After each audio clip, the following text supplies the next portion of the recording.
Maaraw ang umaga sa Metro Manila noong araw ng kasal ko. Isang oras akong napaaga sa hasyenda ng mga De Leon sa Batangas. Gusto ko ng tahimik na sandali. Tahimik ang paligid. Magsisimula na maya-maya ang paghahanda. Naglakad-lakad ako sa mga pasilyo. Naalala ko noong pinili ng nanay ko ang lugar na ito. Wala na siya. Ang kanyang pamana, 800 milyong piso, ay responsibilidad at pasanin ko na ngayon. Dumaan ako sa tapat ng Hall of Mirrors. Doon ako dapat magbibihis. May narinig akong mga boses mula sa kabilang kwarto. Pribadong opisina iyon ng pamilya.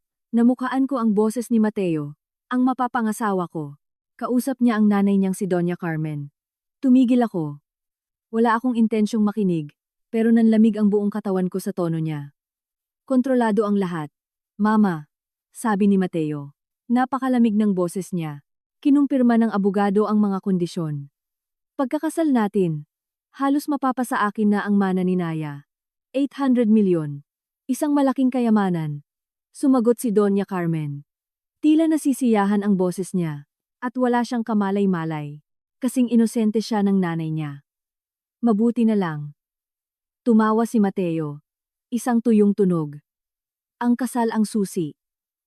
Pipirmahan natin ang mga papeles ngayong gabi. Sa loob ng isang taon, nakapangalan na sa akin ang lahat. Tapos ipapawalang bisa ko ang kasal. Wala siyang makukuha. Natahimik ako. Hindi ako gumalaw. Hindi ako huminga. 3 segundo. 3 lang. Yun na yun. Gumuho ang mundo ko sa sandaling iyon. Paano kung lumaban siya? Tanong ni Doña Carmen. May mga testigo ako. Mga sulat, ebidensya. Sasabihin nilang hindi na stable ang pag-iisip niya. Na hindi na siya nakabangon mula nang mamatay ang nanay niya. Papanigan ako ng judge at ibibigay sa akin ang pera niya. Walang luhang pumatak.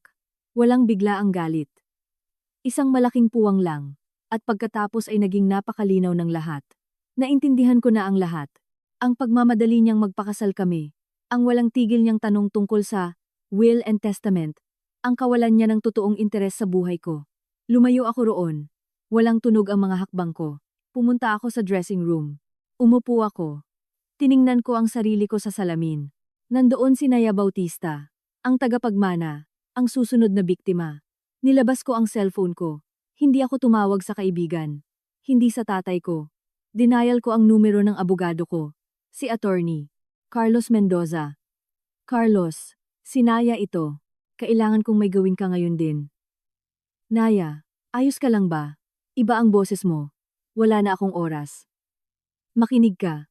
Gusto ko ng bagong clause sa prenuptial agreement natin. Isang partikular na clause. Dapat nakasaad na. Kung mapapawalang bisa ang kasal sa loob ng mas mababa sa 3 taon. Ano man ang dahilan.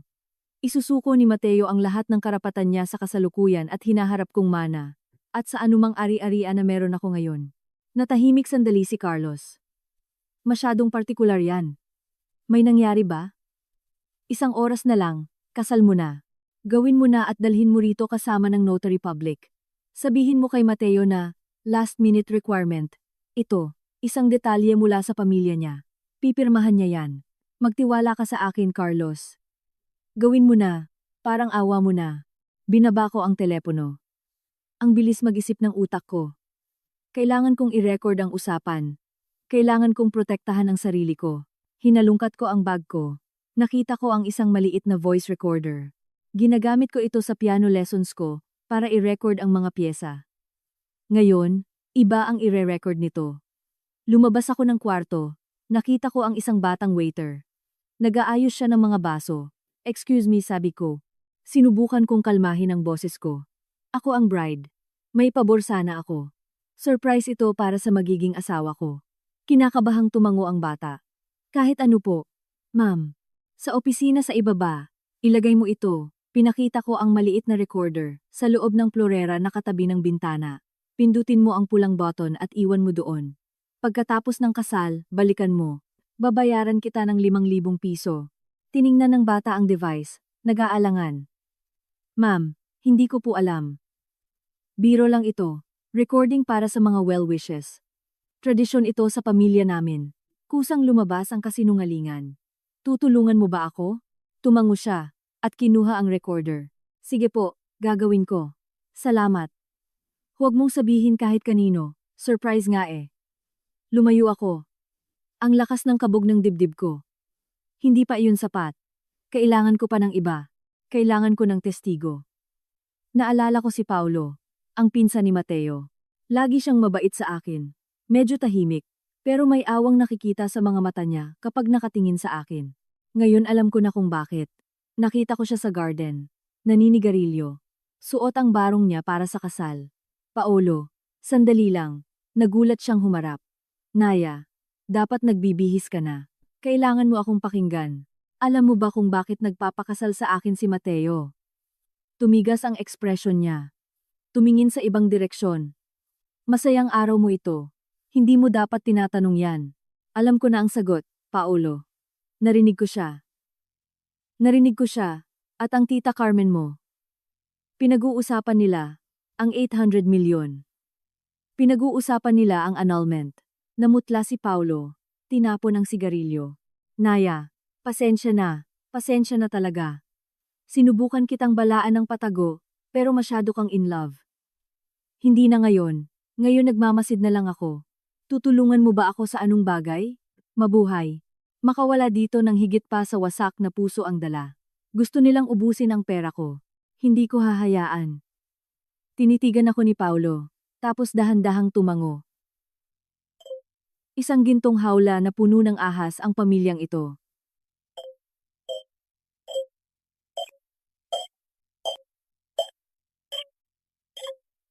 Ako palagi ang mahirap na pinsan, yung walang kwenta. Ano bang dapat kong gawin ngayon? Wala, manood ka lang. At kapag tinanong ka, sabihin mo ang totoo.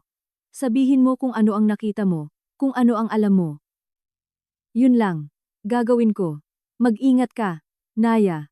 Hindi tanga si Mateo, at mapanganib si Doña Carmen. Bumalik ako sa bahay. Nagsisimula nang dumating ang mga bisita. Nakita ko si Mateo sa entrance. Binabati ang mga bisita. Nakangiti. Yun yung ngiting minahal ko. Ngayon, peke na ang tingin ko doon. Isang maskara. Lumapit siya sa akin. Hinawakan ng mga kamay ko. Nandito ka lang pala. Kanina pa kita hinahanap. Kinakabahan ka ba, mahal ko? Tumayo ang mga balahibo ko sa hawak niya. Medyo. Halo-halo ang emosyon ko. Magiging perpekto ang lahat, sabi niya. Hinalikan niya ang noo ko. Maya-maya lang. Asawa na kita habang buhay. Para sa'yo, 1 taon lang. Isip-isip ko, pero ngumiti ako. Oo, habang buhay. Dumating si Carlos pagkaraan ng 20 minuto. Kasama niya ang isang notary public, isang seryosong lalaki na may dalang folder. Nakita sila ni Mateo na lumalapit. Kumunot ang noo niya. Naya, sino sila? Si Carlos, ang abogado ko, at ang notary public. Isang maliit na, last-minute requirement, detalye mula sa mama mo, tungkol sa pagpirma ng ilang dokumento sa kasal, para maging perpekto ang lahat sa batas. Umubra ang kasinungalingan. Tumango si Mateo, hindi nag-isip. Si mama at ang mga formalidad niya. Sige, bilisan na natin. Magsisimula na ang seremonya. Pumunta kami sa isang maliit na kwarto. Nilabas ni Carlos ang mga dokumento. 2 pahina iyon.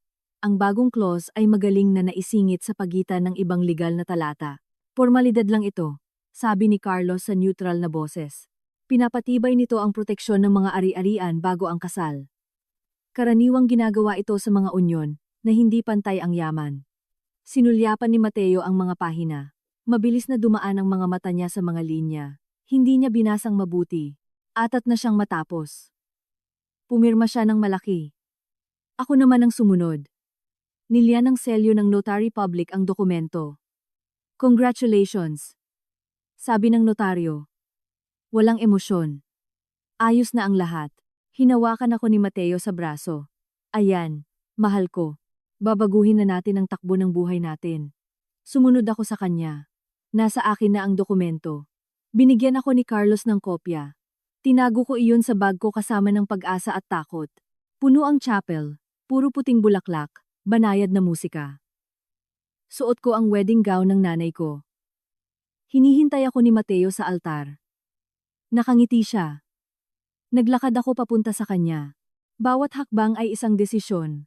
Bawat paghinga ay paghahanda. Isang labanan ng seremonya. At kakalagay ko lang ng unang patibong.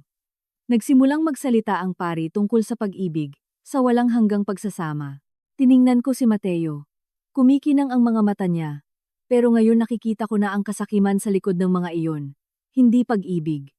Tinatanggap mo ba si Mateo bilang iyong legal na asawa? Lumutang ang tanong sa hangin.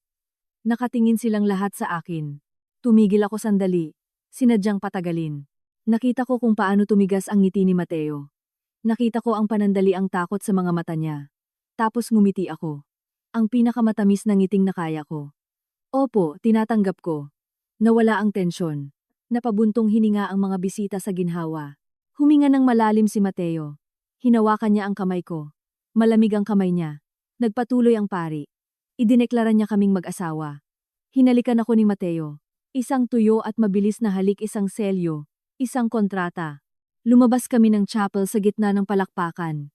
Sinabuyan kami ng mga tao ng bigas. Ngumiti ako.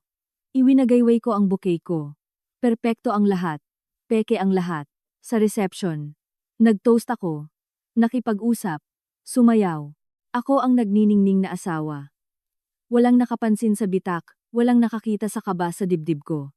Hinanap ko ng tingin ang batang waiter. Bahagya siyang tumango sa akin. Nasa lugar pa rin ang recorder. Gumagana. Lumalim ang gabi. Maraming ininom si Mateo. Masyado siyang masaya. Lumapit siya sa akin. Inakbayan niya ako. Amoy whiskey ang hininga niya. Lahat ng pagmamahal na ito, bulong niya sa tainga ko. Malapit na maging atin ang lahat. Oo, mahal. Sagot ko habang nakasandal ang ulo ko sa balikat niya. Lahat. Pero mulat ang mga mata ko. Tiningnan ko ang pamilyang De Leon. Si Doña Carmen na nakikipagtawanan sa mga amida niya.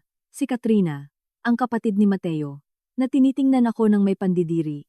Si Paulo na nasa isang sulok at mag-isang umiinom. Sila ang bago kong pamilya at ang aking battlefield. Tapos na ang unang hakbang. May napirmahan na akong papel. Tumatakbo ang recording. May mahina man pero kakampi ako. May plano sila. 800 milyong dahilan para sirain ako. Ako, may isa lang dahilan para manalo. Ang sarili ko. Dumilim na sa hasyenda. Umuwi na ang mga bisita. Naiwan kaming mag-isa. Mag-asawa. Mabilis na nakatulog si Mateo. Lasing sa alak at ambisyon.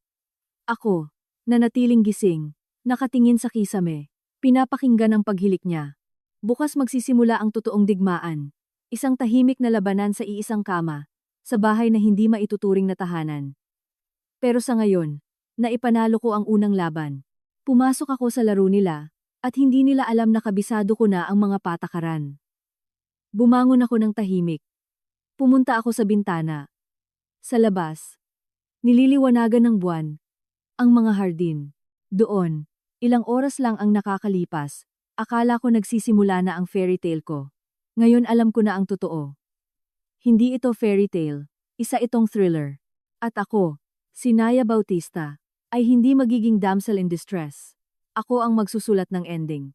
Puno ang banquet hall. 150 na bisita. Lahat nakatingin sa amin. Nakangiti ako. Mahigpit na nakahawak sa kamay ni Mateo. Binalik niya ang higpit ng hawak ko. Akala niya pagmamahal iyon. Alam ko na pag-aari iyon. Toast, speech, toast ulit. Dominante ang pamilya ni Mateo sa buong kwarto. Mga bangkero, politiko, mga kilalang tao. 2 simpleng mesa lang ang inokupa ng pamilya ko. Nakatingin sa akin ng may pag-aalala ang biyudo kong tatay. Kumaway ako sa kanya. Pilit akong ngumiti. Tumayo si Doña Carmen, ang bago kong biyenan. Nagsalita siya. Kasintamis ng lason ang boses niya.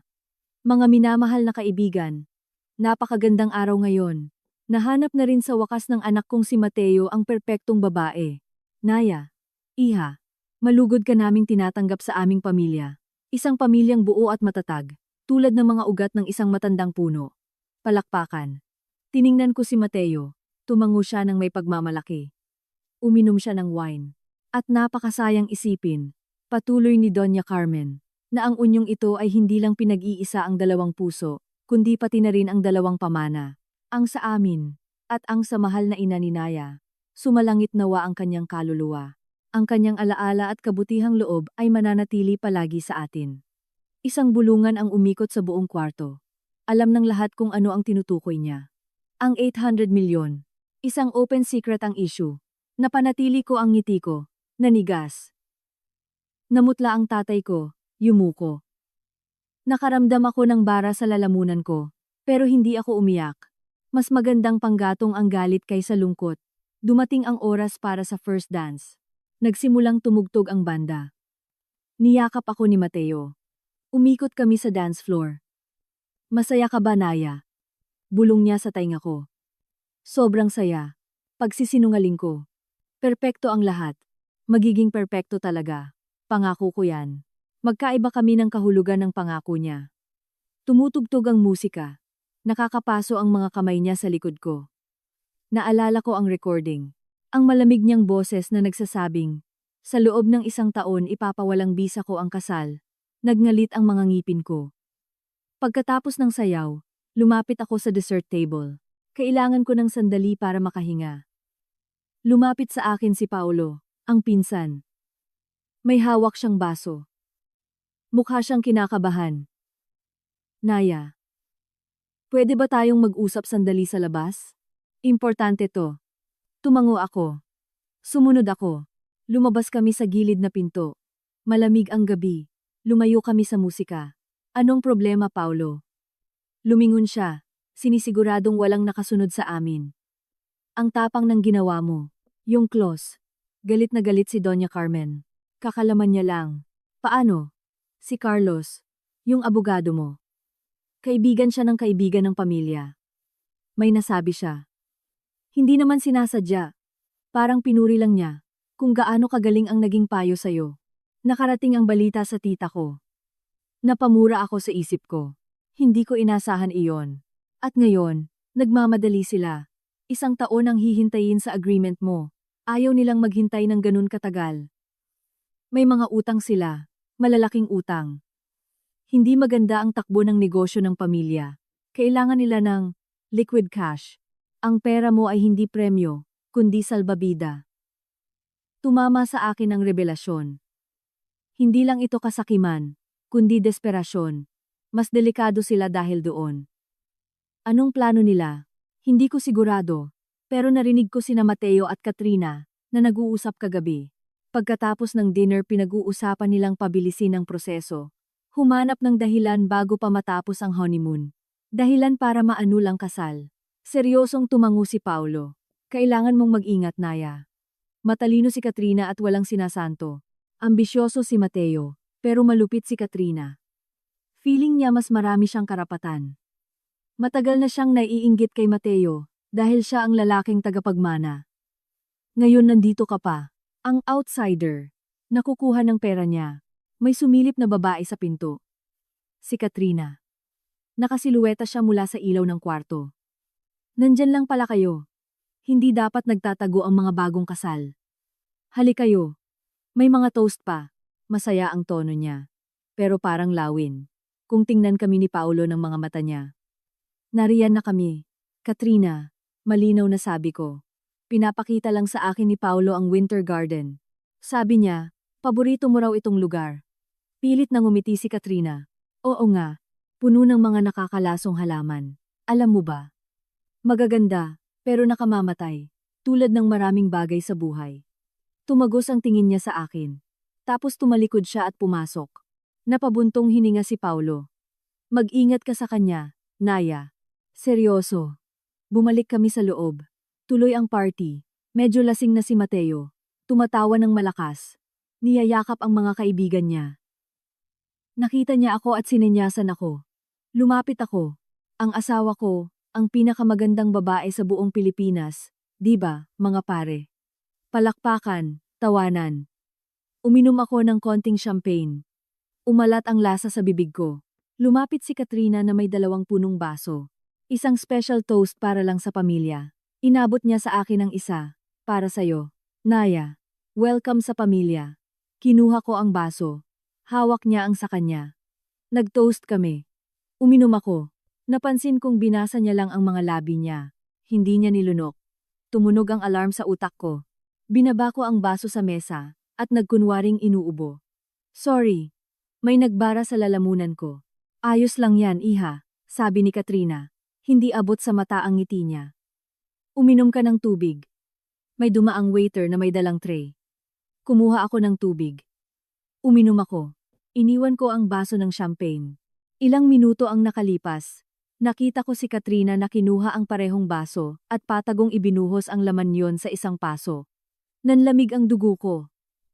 Tama ang hinala ko. Humaba ang gabi. Nakaramdam ako ng pagod. Nagpaalam ako na magbibihis lang.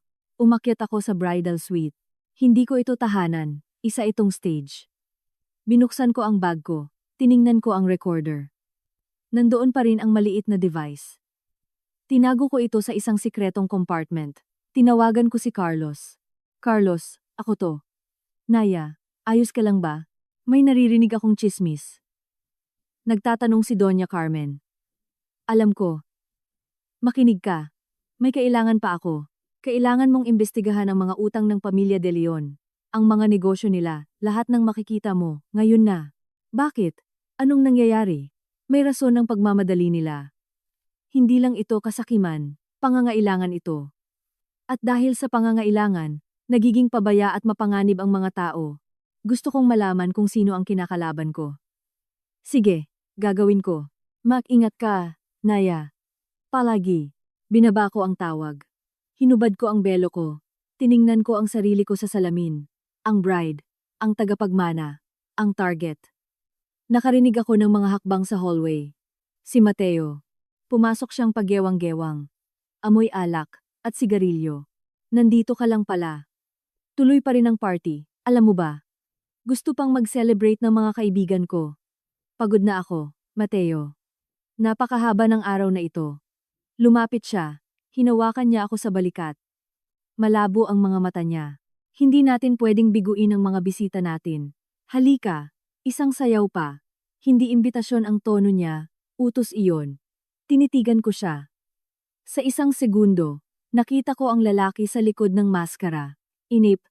Mapangkontrol. Feeling niya pag-aari niya na ako. Sige, mahal. Isang sayaw pa. Bumaba kami. Mas maingay na ang party. Malakas ang musika. Nagsisimula nang umuwi ang ibang bisita. Nakita kong nagpaalam ang tatay ko mula sa malayo. Sumenyas siya na tatawagan kita bukas. Tumango ako. Magkasama sina Katrina at Doña Carmen sa isang sulok. Nag-uusap ng mahina. Pinapanood ang mga tao, parang dalawang gagamba sa sapot nila. Dinala ako ni Mateo sa dance floor. Sumayaw kami. Mahigpit ang hawak niya. Masyadong mahigpit. Bukas, aalis tayo papuntang Cebu, sabi niya. Romantic. Tayong dalawa lang. Excited na ako. Pagsisinungaling ko. May mga dapat tayong pag-usapan, Naya. Tungkol sa future. Sa mga ari-arian natin. Mas madali kung sabay nating imamanage ang lahat, di ba? Siyempre, kung ano ang sabihin mo, mahal. Mabuti. Praktikal kang babae. Gusto ko yan. Tapos na ang kanta.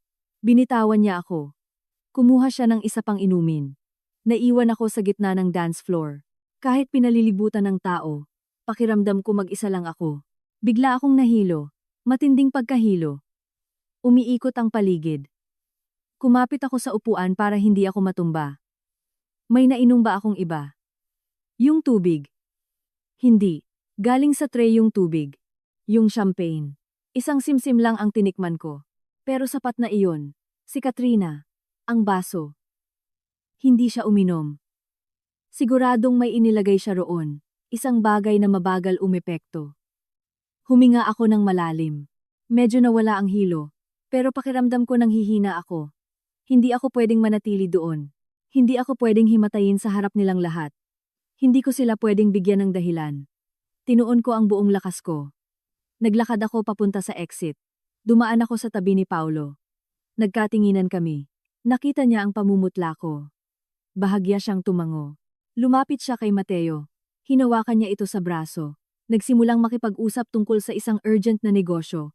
Dinistract niya ito. Sinamantala ko ang pagkakataon para makalabas. Umakyat ako sa hagdan. Parang tingga ang bigat ng mga binti ko. Pagdating ko sa suite, nilak ko ang pinto. Napasandal ako doon.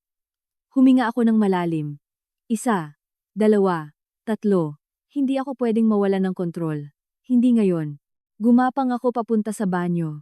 Tiningnan ko ang sarili ko sa salamin. Namumutla ako. Malaki ang mga pupila ko. Pinasok ko ang mga daliri ko sa lalamunan ko. Sumuka ako. Marahas, masakit, pero kailangang ilabas ang lason. Naghilamos ako. Nakatulong ang malamig na tubig. Nabawasan ang pagkahilo. Nanghihina pa rin ako, pero malinaw na ang isip ko. Lumabas ako ng banyo. Humiga ako sa kama. Pinakinggan ko ang mga ingay ng party sa ibaba. Tawanan. Musika. Kasal ko ito. At ito rin ang battlefield ko. Gabi na masyado nang dumating si Mateo. Madaling araw na nang kumatok siya sa pinto. Naya, buksan mo. Bakit nakasara? Bumangon ako. Binuksan ko. Nakasandal siya sa hamba ng pinto. Halos hindi na siya makatayo. Nakatulog ako, sabi ko gamit ang pagod na boses. Hindi mo dapat nilolak ang pinto. Mag-asawa tayo.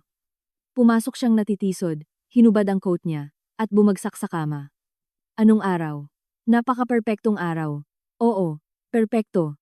Bukas, mga papeles. Pipirma tayo ng mga papeles para pagsamahin ang mga accounts. Normal lang yon. Mas mapapadali ang lahat. Utal-utal na siya. Pumipikit na ang mga mata niya. Siyempre, Mateo, kung ano ang gusto mo. Anghel ka talaga. Ang anghel ko. Humilik siya. Nakatulog siya, nakadamit pa sa ibabaw ng kumot. Naiwan akong nakatayo at nakatingin sa kanya. Ang asawa ko, ang lalaking nagpaplanong sirain ako. Bukas, panibagong araw. Ang honeymoon. Ang biyahe sa Cebu. Ang mga papeles na gusto niyang pirmahan ko. Umiling ako. Nawala na ang panghihina. Napalitan na iyon ng isang malamig at malinaw na determinasyon. Gusto nilang lumaro ng madumi. Sige, kaya ko ring maglaro, pero hindi ako gagamit ng lason sa baso. Gagamitin ko ang sarili nilang kasakiman at desperasyon laban sa kanila. Pinatay ko ang ilaw. Humiga ako sa dulo ng kama, malayo sa kanya. Pinikit ko ang mga mata ko, hindi para matulog, kundi para magplano. Nagsisimula pa lang ang digmaan. At ang labanan sa Cebu ang susunod.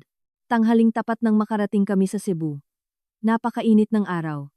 Nagrenta si Mateo ng isang exclusive private villa. May mga bulaklak, may fountain sa gitna. Parang nasa postcard. Isang magandang patibong. Gusto mo ba? Tanong ni Mateo, habang nakayakap sa baywang ko. Napakaganda, sabi ko. Pang-artista ang ngiti ko. Only the best para sa asawa ko. Iniwan ang mga bagahe sa kwarto. Napakalaki ng suite. May 4-poster bed. At terrace na may tanawin ng karagatan. Mukhang kinakabahan si Mateo, at palagi niyang tinitingnan ang cellphone niya. May surprise ako ngayong hapon, sabi niya. Private dinner dito sa villa. Nag-hire ako ng private chef, at may tutugtog. Intimate ito. Ang ganda naman, sagot ko. Alam kong hindi ito romantic surprise. Isa itong setup, isang kontroladong lugar. Naligo ako. Nagbihis ako. Isang preskong bestida. Nagsuot si Mateo ng linen suit. Masyadong formal, para sa isang intimate dinner. Pagpatak ng 8:00, bumaba kami. Ibang-iba na ang setup. May mga kandila, rose petals, mesa para sa dalawa. Perpekto ang lahat. Kumain kami. Nag-usap kami ng mga simpleng bagay. Ang panahon, ang ganda ng Cebu. Hinahawakan niya ang kamay ko. Gumagawa ng mga bilog sa balat ko ang mga daliri niya. Pinipigilan kong mangilabot. Kasabay ng kape, dumating ang tamang oras. Kumuha siya ng isang eleganteng leather folder at pinatong iyon sa mesa. May gusto akong i-share sa'yo, Naya. Isang simbolo ng buong tiwala ko. Ano yon? Tanong ko. Kahit alam ko na. Mga dokumento, papeles sa bangko, para gumawa ng joint account, isang common fund. Ganito ang ginagawa ng mga totoong mag-asawa. Iisa sa lahat ng bagay. Binuksan niya ang folder. Inabutan niya ako ng isang papel. Maliliit ang letra. Mga bank clauses. Sa madaling salita, binibigyan nito ng power of attorney ang parehong partido sa lahat ng accounts. Sa akin, sa kanya, sa hinaharap. Simbolo ito, sabi niya sa malambing na boses, na walang sa akin at sayo, atin lang lahat. Pirmahan mo rito, mahal. Tinuro niya ang isang linya. May hawak siyang ballpen. Inalok niya ito sa akin. Kumikinang sa pananabik ang mga mata niya. Sa kasakimang nagbabalat kayong pag-ibig. Kinuha ko ang ballpen, inikot ko sa mga daliri ko, tiningnan ang dokumento, tapos tiningnan ko ang mukha niya. Napakalaking hakbang nito, Mateo. Laging sinasabi ng nanay ko na dapat protektahan ng tao kung ano ang kanya, kahit pa sa usapang pag-ibig. Tumigas ang ngiti niya. Masyadong mapagduda ang nanay mo. Hindi tayo ganun. Nagmamahalan tayo. Siyempre nagmamahalan tayo, malambing na sabi ko. Pero pwedeng magkasabay ang pag-ibig at pagiging praktikal. Hayaan mo muna akong basahin ito ng maayos. Bukas, kapag fresh, na ang isip ko, hindi na kailangan, giit niya. Nawala ang lambing sa tono niya. Pinacheck ko na ito sa abogado ko. Standard lang ito. Kung ganun, walang magiging problema kung babasahin ko, di ba? Sagot ko nang hindi nagbabago ang boses. Sinarado ko ang folder at dahan-dahang tinabi. Bukas, pagkatapos mag-almusal, pipirmahan natin. Ito ang unang project natin ng magkasama. Nagngalit ang panga niya. Nakita ko ang kislap ng galit sa mga mata niya. Pinigilan niya ito. Pilit siyang tumawa. Napaka-practical mo talaga. Gusto ko yan. Sige, bukas. Uminom siya ng malaking lagok ng wine. Pero ipangako mong pipirmahan mo. Importante ito sa akin. Pangako. Nagsinungaling ako. Maagang natapos ang dinner. Walang buhay ang musika. Umakyat kami sa kwarto. Tahimik si Mateo, malayo ang isip. Pumasok siya sa kama, pagod na raw siya. Tumalikod siya. Naiwan ako sa terrace. Tiningnan ko ang mga ilaw ng Cebu. Nilanghap ko ang mainit na hangin sa gabi. Hindi ako nanalo. Na-delay ko lang ang dapat mangyari. Kailangan ko ng mas magandang plano. Kinabukasan, maganda ang gising ni Mateo, na parang walang nangyari. Nag-aya siyang mamasyal. Binisita namin ang mga tourist spots. Maaasikaso siya, malambing, ang perpektong asawa. Hindi niya binanggit ang mga papeles. Pagdating ng tanghali, sa isang restaurant, muli siyang umatake ng mas patago. Tumawag ang abogado ko, may window daw para makatipid sa tax ngayon. Kung bubuo tayo ng fund ngayon, makakatipid tayo sa buwis. Malaking halaga. Magkano? Interesadong tanong ko. Daan-daang libo. Pera na pwede nating gamitin sa pagta-travel o invest para sa future natin. Mukhang maganda. Sabi ko habang hinihiwa ang isda ko. Pwede mo bang sabihin na ipadala sa akin ang computations? Gusto ko sanang makita. Economics graduate ako, di ba? Gusto ko ng mga numero. Napakurap siya. Nakalimutan niya o baka hindi niya alam. Sige. Hihingin ko. Pagsapit ng hapon. May work call. Daw siya. Nagkulong siya sa kwarto. Bumaba ako sa patio. Nilabas ang cellphone ko. Tinawagan ko si Carlos. May nakuha ka ba? Oo, Naya. Tama ka. Palubog na ang mga De Leon. May utang sila sa 3 bangko. May mga investment sa properties na hindi mabenta. Kailangan nila ng liquid cash bago matapos ang taon. O ifo-foreclose ng bangko ang mga pangunahing assets nila. Magkano? Mga 500 milyon. Lubog na lubog sila sa utang. Ang mana mo ang sagip nila. 500 milyon. Hindi. 800. Gusto nila ang buong kayamanan. Bayaran ang utang at magbulsa ng tubo. Carlos, kailangan kong may gawin ka. Gumawa ka ng pekeng dokumento. Peke? Naya. Hindi pwede. Hindi illegal. Simulated. Isang financial evaluation na nagsasabing hindi liquid ang mana ng nanay ko na nakatali iyon sa isang trust fund na limitado lang ang pwede kong i-withdraw taon-taon na may mga penalty clauses para sa early withdrawal. Isang bagay na magmumukhang totoo. Natahimik si Carlos sandali. Pwede akong gumawa ng draft. Magmumukhang kapani-paniwala. Para saan? Ibibigay ko kay Mateo para kumagat siya sa pain. Kung iisipin niyang hindi agad makukuha ang pera, magiging desperado siya, magkakamali siya. Delikado yan. Lahat naman delikado. Gawin mo na at i-email mo sa akin. Sige. Binaba ko ang tawag. Mabilis ang tibok ng puso ko. Mapanganib na sugal iyon, kung malalaman niya ang panlilinlang. Hindi niya malalaman. Lalabuan ng kasakiman niya ang isip niya. Nang gabing iyon, sa dinner, umatake na naman si Mateo. Mas direkta. Naya, tungkol sa mga dokumento.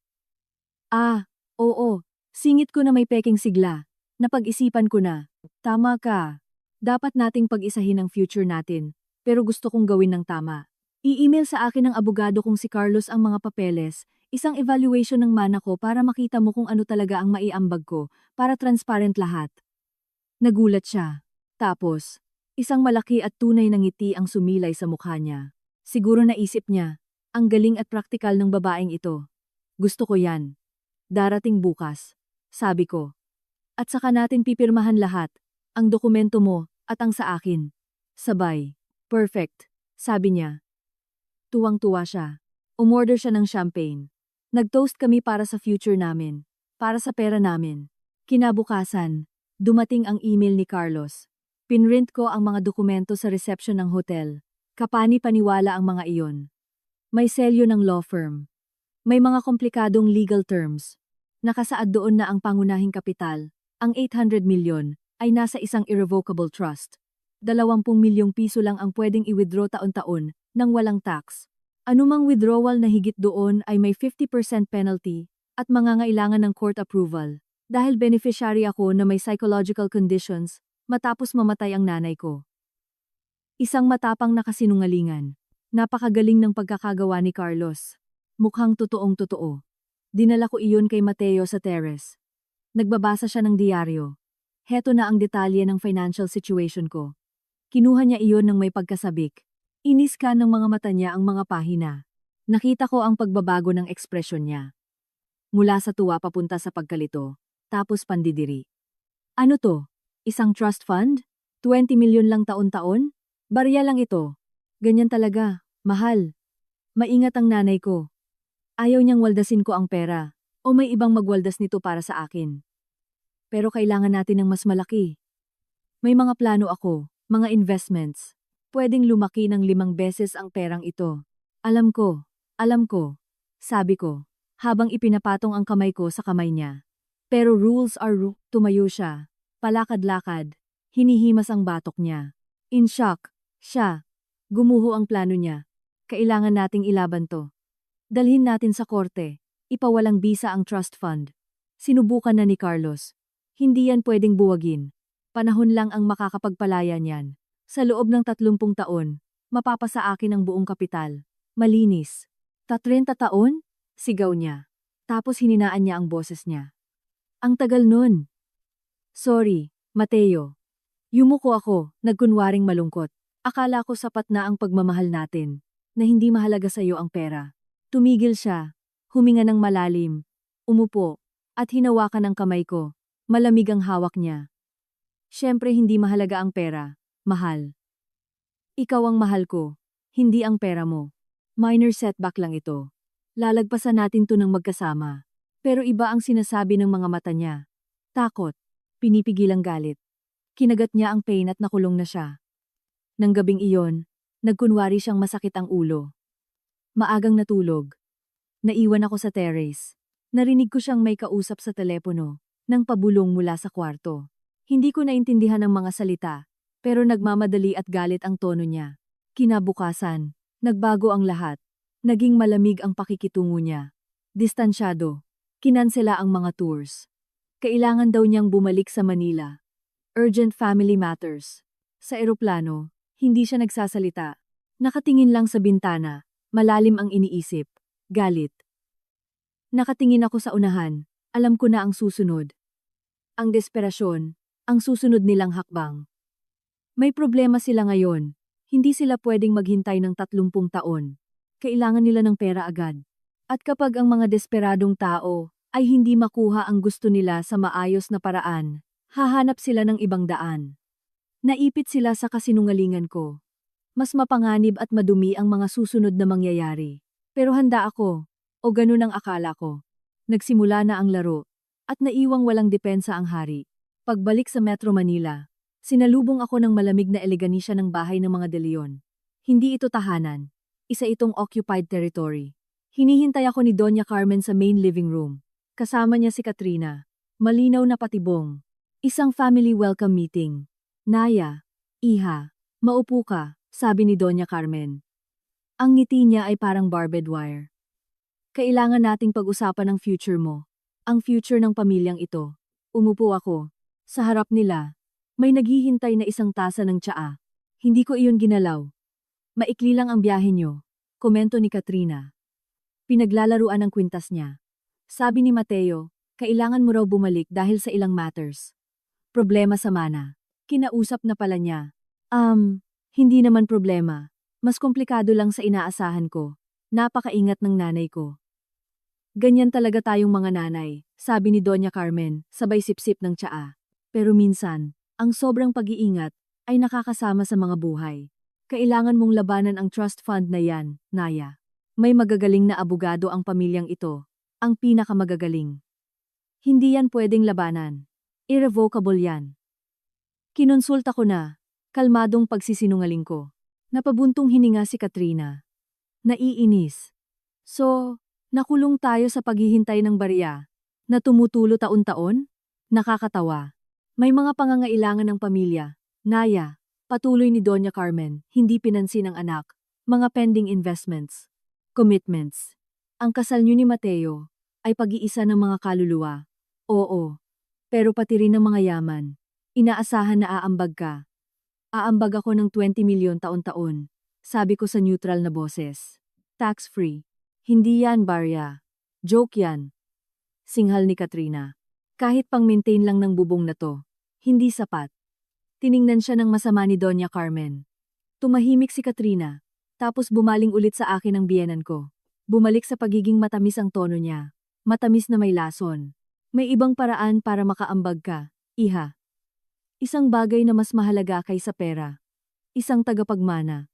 Ayan na ang totoong plano. Kutob ko na, baby. Sabi ko na parang ngayon ko lang naisip. Tama. Ang isang anak ang magpapatibay ng lugar mo sa pamilyang ito. Magbibigay ito ng saya sa lahat.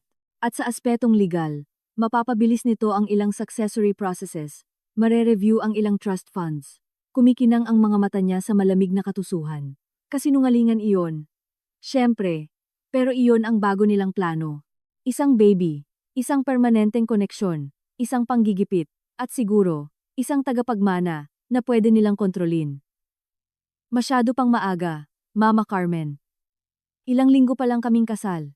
Hindi naghihintay ang pag-ibig sa panahon, iha, at lalo na ang obligasyon sa pamilya. Kausapin mo si Mateo. Sang-ayon siya rito, pag-iisahin tayong lahat ng isang anak. Tumayo ako. Hindi ko na kayang manatiling nakaupo doon. Pag-iisipan ko po. Kung mamarapatin nyo, pagod pa ako sa biyahe. Umakyat ako sa kwarto namin. Nakakapaso ang salitang iyon. Wala si Mateo. Hinanap ko siya sa buong bahay. Nakita ko siya sa study room niya. May kausap sa telepono ng pabulong. Nang makita ako, binaba niya agad. Naya, nakausap mo ba si Mama? Oo. Kinausap niya ako tungkol sa mga baby. Mga tagapagmana. At hindi naman daw masamang ideya. Lumapit siya. Sinubukang yumakap. Lumayo ako. Utos ba ito, Mateo? Requirement para manatiling asawa mo? Huwag kang magsalita ng ganyan. Isa itong kahilingan. Magiging napakaganda ng anak natin. Wala akong makitang pagmamahal sa mga mata niya, kundi pagkalkula. Isa na naman itong leverage ang baby. Siguro iniisip niyang itatali ako sa kanya ng isang anak. O bilang isang ina, mas madali kong isusuko ang kontrol sa pera. Kailangan ko ng oras. Ulit ko. Siyempre, take your time. Pilit ang ngiti niya, pero hindi masyado. May expectations ang pamilya. Nang gabing iyon, habang tulog siya, chinek ko ng maigi ang kwarto. Mga drawer, mga cabinet, likod ng picture frames, wala. Tapos naisip ko ang pinaka-obvious. Kung gusto nila akong i-pressure, kailangan nila ng impormasyon, ebidensya ng pagiging unstable ko o panloloko ko. Kinabukasan, pumunta ako sa isang mall. Bumili ako ng maliit na frequency detector, yung ginagamit ng mga technicians. Hindi halata. Nang hapong iyon, habang naglalaro ng padel si Mateo sa labas, inscan ko ang kwarto. Tumunog ng malakas ang detector sa kwarto, malapit sa ilaw sa kisame. Naghanap ako. Nakita ko ang isang maliit na device. Isang napakaliit na camera na kulay beige, kasing kulay ng kisame. Nakatutok iyon sa kama. Nanlamig ang dugo ko. Tapos kumulo. Hindi lang sa kwarto. Chinek ko rin ang living room. May isa sa bookshelf. Sa banyo. Pangatlo na nakatago sa exhaust fan. Minamanmanan nila ako. Vinuvideo sa sarili kong bahay. O sa bahay na dapat ay akin. Hindi ko ginalaw, hindi ko inalis. Magiging alerto sila. Sa halip, nagsimula akong umarte. Para sa kanila, nagsimula akong magsalitang mag-isa sa harap ng salamin sa banyo, bumubulong-bulong. Hindi ko na kaya. Masyado nang mabigat ang lahat. Galit sila sa akin. Nagpapanggap akong umiiyak sa gabi. Nag-iwan ako ng mga gamot sa sakit ng ulo na nakikita malapit sa kama. Nagsimula akong gumawa ng peking diary. Iniwan ko itong bukas sa desk. Mga pahinang puno ng pighati at kalituhan. Mga salitang tulad ng nakakulong at mag-isa. Gusto kong ibigay sa kanila ang ebidensya na gusto nila. Gusto kong isipin nila na gumagana ang plano nila, na nasisiraan na ako ng bait. Makalipas ang 1 linggo, dumating ang monthly family dinner. Nandoon lahat. Sina Mateo, Doña Carmen, Katrina, ang tatay na laging wala, si Paulo na tahimik sa sulok niya. Napunta ang usapan, tulad ng dati, sa pera, sa future. Tiningnan ako ng direkta ni Doña Carmen. Naya, iha, masyado kang namumutla. Ayos ka lang ba? Ayos lang po, salamat. Medyo pagod lang. Nervyos lang yan, sabi ni Katrina, na may peking ngiti. Maiintindihan naman ang pressure sa bagong pamilya. Bigla kong tinakpan ang bibig ko. Tumayo ako agad. Excuse me, sa banyo lang. Tumakbo ako, o nagkunwaring tumakbo. Sa banyo, binuksan ko ang gripo. Gumawa ako ng tunog ng nasusuka. Tapos naghintay ako ng 1 minuto. Lumabas akong namumutla, nakasandal sa hamba ng pinto. Nakatingin silang lahat sa akin. Naya, anong problema? Tanong ni Mateo na napatayo. Mas mukha siyang naalarma kaysa nag-aalala. Hindi ko alam. Nitong mga nakaraang araw, kakaiba ang pakiramdam ko. Nahihilo. Nasusuka sa umaga. Isang malagkit na katahimikan ang bumalot sa kwarto. Mabilis na nagkatinginan sina Doña Carmen at Katrina. Isang tingin ng tagumpay. Namutla si Mateo. Tapos ngumiti. Isang malaking ngiti ng ginhawa. Nasusuka sa umaga? Naya. Mahal. Baka. Mahina akong nagkibit-balikat. Hindi ko alam. Baka nga. Hindi ako masyadong naging maingat. Tumayo si Doña Carmen. Kumikinang sa tuwa. Niyakap niya ako. Isang biyaya. Isang biyaya. Anak. Nakakasakal ang yakap niya. Nakangiti rin si Katrina. Pero yelo ang mga mata niya. Isang tagapagmana. Mababago niya ng lahat, lalo na kung lalaki. Dapat nating tawagan ang pamilya doktor bukas na bukas din, sabi ni Doña Carmen. Magaling si Dr. Cruz. Ipapagawa niya lahat ng tests. Kinabukasan, dumating si Dr. Cruz. Isang lalaking nasa 60s, pinugumalaw. Siya ang doktor ng mga De Leon, sa loob ng maraming dekada. In-examine niya ako in private, o sa inaakala niyang in private. Alam ko na nandoon ang mga kamera, na may nakikinig siguro. Kailan ang huling regla mo, Naya? Tanong niya ng may pag-iingat. Mahigit 6 na linggo na po yata. Sobrang stress ko po. Mag-pregnancy test tayo. Simpleng test lang. Ginawa niya ang test. Naghintay kami. Parang walang katapusan ang mga minutong iyon. Alam ko kung ano ang mangyayari. Nag-research ako. Bumili ako ng ihi ng isang buntis na babae sa isang online forum. Iyon ang ginamit ko para sa test. Magpo-positive iyon. Tiningnan ni Dr. Cruz ang test strip. Ngumiti siya. Congratulations, Naya. Buntis ka. Early stage pa lang. Siguro mga 5 o 6 na linggo. Eksaktong pagkatapos ng kasal. Nagkunwari akong halo-halo ang gulat at tuwa. Talaga po? Sigurado po ba kayo? Siguradong sigurado. Magpapa-ultrasound tayo para makumpirma. Pero malinaw ang test. Nang lumabas siya at ibalita iyon kina Mateo at Doña Carmen, napakalaki ng tuwa nila. Yakapan. Congratulations. Hinalikan ako ni Mateo. Lasang tagumpay ang halik niya. Nakuha nila ang bahagi ng layunin nila. Isang tagapagmana, isang bagong kawing sa kadena. Babaguhin nito ang lahat. Mahal ko. Bulong niya sa tainga ko. Magiging perpekto na ang lahat ngayon. Siyempre, nagbago ang mga bagay-bagay. Para sa kanila, para sa akin, binilisan lang nito ang orasan. May deadline ako. 9 na buwan o mas maikli, dahil hindi ako magkaka-baby. Hindi sa ganitong paraan. Nagsimula na naman akong umarte para sa mga kamera. Kinakausap ko ang tiyan ko. Naglalakad-lakad sa hardin ng nangangarap. Pero hinahayaan ko rin silang makita akong umiiyak, na umiinom ng mga gamot, na sa totoo lang ay vitamins. Ang pag-arte ko ay parang isang buntis, na mahina ang emosyon perpekto para sa kwento nila. Makalipas ang ilang linggo, dumating ang tamang oras. Ang malaking family dinner, kasama ang mga importanteng business partners. Nandoon silang lahat. Sobrang saya ni Mateo. Pinagmamalaki ang magiging tagapagmana niya. Nagsuot ako ng maluwag na bestida. Namutla ako, sobrang putla. Sa kalagitnaan ng dinner, bigla akong tumayo. Nabitawan ko ang baso ko ng tubig. Nabasag ang salamin. Ay, sorry. Nanghihina ako. Sumuray-suray ako. Kumapit ako sa mesa. Lahat sila nakatingin sa akin. Napatayo si Doña Carmen sa kaba. May kakaibang ngiti si Katrina, halos nag-aabang. Naya, sigaw ni Mateo. Nagkunwari akong nadulas. Bumagsak ako sa sahig ng maingat, pero may sapat na lakas para gumawa ng ingay. May nakatagong maliit na sachet ng fake blood, theatrical blood, sa ilalim ng bestida ko. Piniga ko ito pagbagsak ko.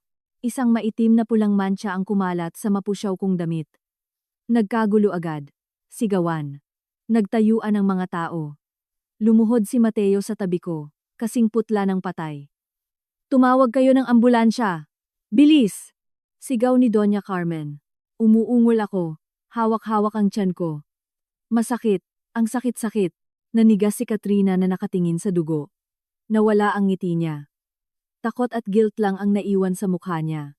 Dahil ilang oras bago iyon, sa kusina, binigyan niya ako ng pregnancy tonic na siya mismo ang nagtimpla. Isang herbal tea. Ininom ko iyon sa harap niya, at palihim kong dinura. Dumating ang ambulansya. Dinala nila ako. Sa ospital, kinumpirma ni Dr. Cruz ang kinatatakutan nilang lahat. Miscarriage. Early stage, karaniwan lang, pero nakakalungkot. Wasak na wasak si Mateo. Hindi dahil sa pagkawala ng bata, kundi dahil sa pagkabigo ng plano niya. Umiiyak si Doña Carmen sa galit. Sa kwarto ng ospital, hinawakan nila ang kamay ko. Anong nangyari, Naya? Sigurado ka bang wala kang ginawa? Wala kang ininom? Tanong ni Doña Carmen. Pilit akong binabasa ng mga mata niya. Tulad ng ano? Yung tilang na binigay ni Katrina. Sabi niya maganda raw sa baby. Nanigas ang mukha ni Doña Carmen. Tapos lumingon siya sa anak niya, na nasa pintuan at namumutla. Anong binigay mo sa kanya? Wala, herbal tea lang. Safe yun. Defensive na sigaw ni Katrina. Pwedeng maging mapanganib ang mga herbs. Ang tanga-tanga mo. Bulyaw ni Doña Carmen. Nawala sa sarili. Nagkaroon ng matinding away. Sigawan. Sumbatan. Tiningnan ni Mateo ang kapatid niya ng may galit. Ang pinakamamahal niyang tagapagmana, nawala, at ang pamilya niya ang may kasalanan. Nanatili akong tahimik, mahinang umiiyak. Ang perpektong biktima. Ang kawawang sinaya, na nawalan ng baby. Siguro dahil sa pagiging iresponsable ng naiinggit niyang hipag. Hindi nila iyon mapapatunayan, pero nakatanim na ang buto ng pagdududa. Ang sisi ay na kay Katrina, wasak na ngayon ang pamilya. At ako ay malaya na sa pressure ng pagbubuntis at higit sa lahat may perpektong dahilan. Nang ma-discharge ako, nagrekomenda ang doktor ng absolute rest at peace of mind. Walang stress. Tiningnan ko si Mateo sa mga mata, na puno ng pekeng luha. Hindi ako pwedeng bumalik sa bahay na yon, Mateo. Hindi ngayon. Dahil sa mga alaala. Sa lahat. Kailangan kong mapag-isa sa sarili kong kondo. Gusto niyang umangal. Pero si Doña Carmen, nagalit pa rin kay Katrina, ay tumango. Tama siya, Mateo. Hayaan mo siyang magpahinga. Kailangan niya ng kapayapaan. Kakailanganin natin siyang maging stable para sa mga susunod na mangyayari. Sinabi niya ito habang nakatingin kay Katrina. Ang bitak sa pamilya ay naging isang malaking bangin. Kaya lumipat ako pabalik sa luma kong kondo. Sa dati kong buhay. Sa aking santuwaryo. Wala nang mga kamera na nagmamanman sa akin. Nawala na ang pressure ng baby. At busy ang pamilya de Leon sa pagsisisihan sa kapalpakan. Nakaupo sa living room. Sa katahimikan. Huminga ako ng malalim. Naipanalo ko ang isa pang madugo at maduming laban. Pero laban pa rin. Tumunog ang cellphone ko. Si Paulo. Naya. Ako to. Narinig ko ang nangyari. I'm sorry. Wala kang dapat ihingi ng sorry. Kalmado kong sabi. Kailangan iyon. Hindi sila titigil. Mas desperado na sila ngayon kaysa dati. Kausap ni Mateo ang mga abogado niya. Naghahanap sila ng ibang paraan. Mag-ingat ka. Salamat, Paulo. May mga baraha pa rin akong pwede kong ilapag. Binaba ko. Binuksan ko ang laptop ko. May trabaho pa ako. Ang mga recording mula sa cameras, ang mga usapan, ang indirect confession ni Katrina tungkol sa T. Nakasave lahat iyon armas. Tuloy ang laro, at nakatakas ang Reyna mula sa gitna ng chessboard. Sa ngayon, tumagal ng 4 na araw ang kapayapaan sa kondo ko. May ikli, matatamis, walang nakabantay, walang hidden cameras. Nakakahinga ako, nakakatulog, nakakapagplano. Sa ika-5 araw, tumawag hindi si Mateo, kundi si Doña Carmen. Parang pulot at suka ang boses niya sa answering machine. Naya, iha, kailangan nating mag-usap. Importante ito para sa kapakanan mo. Hihintayin kita mamayang 5:00. Hindi iyon imbitasyon. Isa itong patawag. Binaba niya na hindi naghihintay ng sagot. Tiningnan ko ang telepono. Kailangan kong pumunta. Ang pagpunta ay paglalakad papunta sa lungga ng asong lobo. Ang hindi pagpunta ay pagpapakita ng kahinaan. Pagpapakita ng takot. Napagdesisyonan kong pumunta, pero hindi mag-isa. Tinawagan ko si Paulo. Gusto akong makita ng tita mo. Alam ko, narinig ko. May plano siya. Hindi ko alam kung ano, pero may kasama siyang lalaki. Isang abogado. Hindi yung pamilya abogado? Bago. Ang pangalan. Attorney. Roman Sison. Espesyalista sa family law at declaration of psychological incapacity. Nanlamig ang hangin sa baga ko. Incapacity. Yun ang bagong tira nila. Kung hindi nila makuha ang pera ko ng mabilisan, idedeklara nilang wala ako sa tamang pag-iisip. Kaya makokontrol ni Mateo bilang asawa ang lahat. Magaling at walang awa. Salamat, Paulo. Mag-ingat ka. Naya. Magaling si Sison. Napakagaling. At wala siyang sinasanto. 5:30. Nag-doorbell ako sa bahay ng mga De Leon. Yung parehong kasambahay ang nagbukas. May awa ang tingin niya. Dinala niya ako sa tea room. Nandoon na si Doña Carmen, bihis na bihis. Si Katrina sa tabi niya na nakasimangot, at isang matangkad na lalaking naka-gray suit. Si Attorney Roman Sison ay may mga mata na kasing lamig ng ahas. Naya, iha, buti dumating ka. Tumayo si Doña Carmen. Bumeso, kasing tuyo ng papel ang halik. Ipinapakilala ko sa iyo si Attorney Sison, isang kaibigan ng pamilya, isang advisor. Nakipagkamay sa akin si Sison. Mahigpit ang hawak niya. Masyadong mahigpit. Kinagagalak ko. Nakikiramay ako sa mga nangyari. Sa mga nangyari, pag-uulit ko habang umuupo. Oo, nakakalungkot nga. Sabi ni Katrina sa matalim na boses. Lahat tayo nasaktan. Pero tuloy ang buhay at kailangang protektahan ng pamilya ang sarili. Tama. Pagsang-ayon ni Doña Carmen. Kaya naisip namin, iha, na kailangan mo ng tulong. Sa isip, ang trauma ng pagkawala, ang pressure sa kasal. Napansin naming hindi ka okay. Ayan na. Ang unang tira. Mas okay ako sa kondo. Tahimik.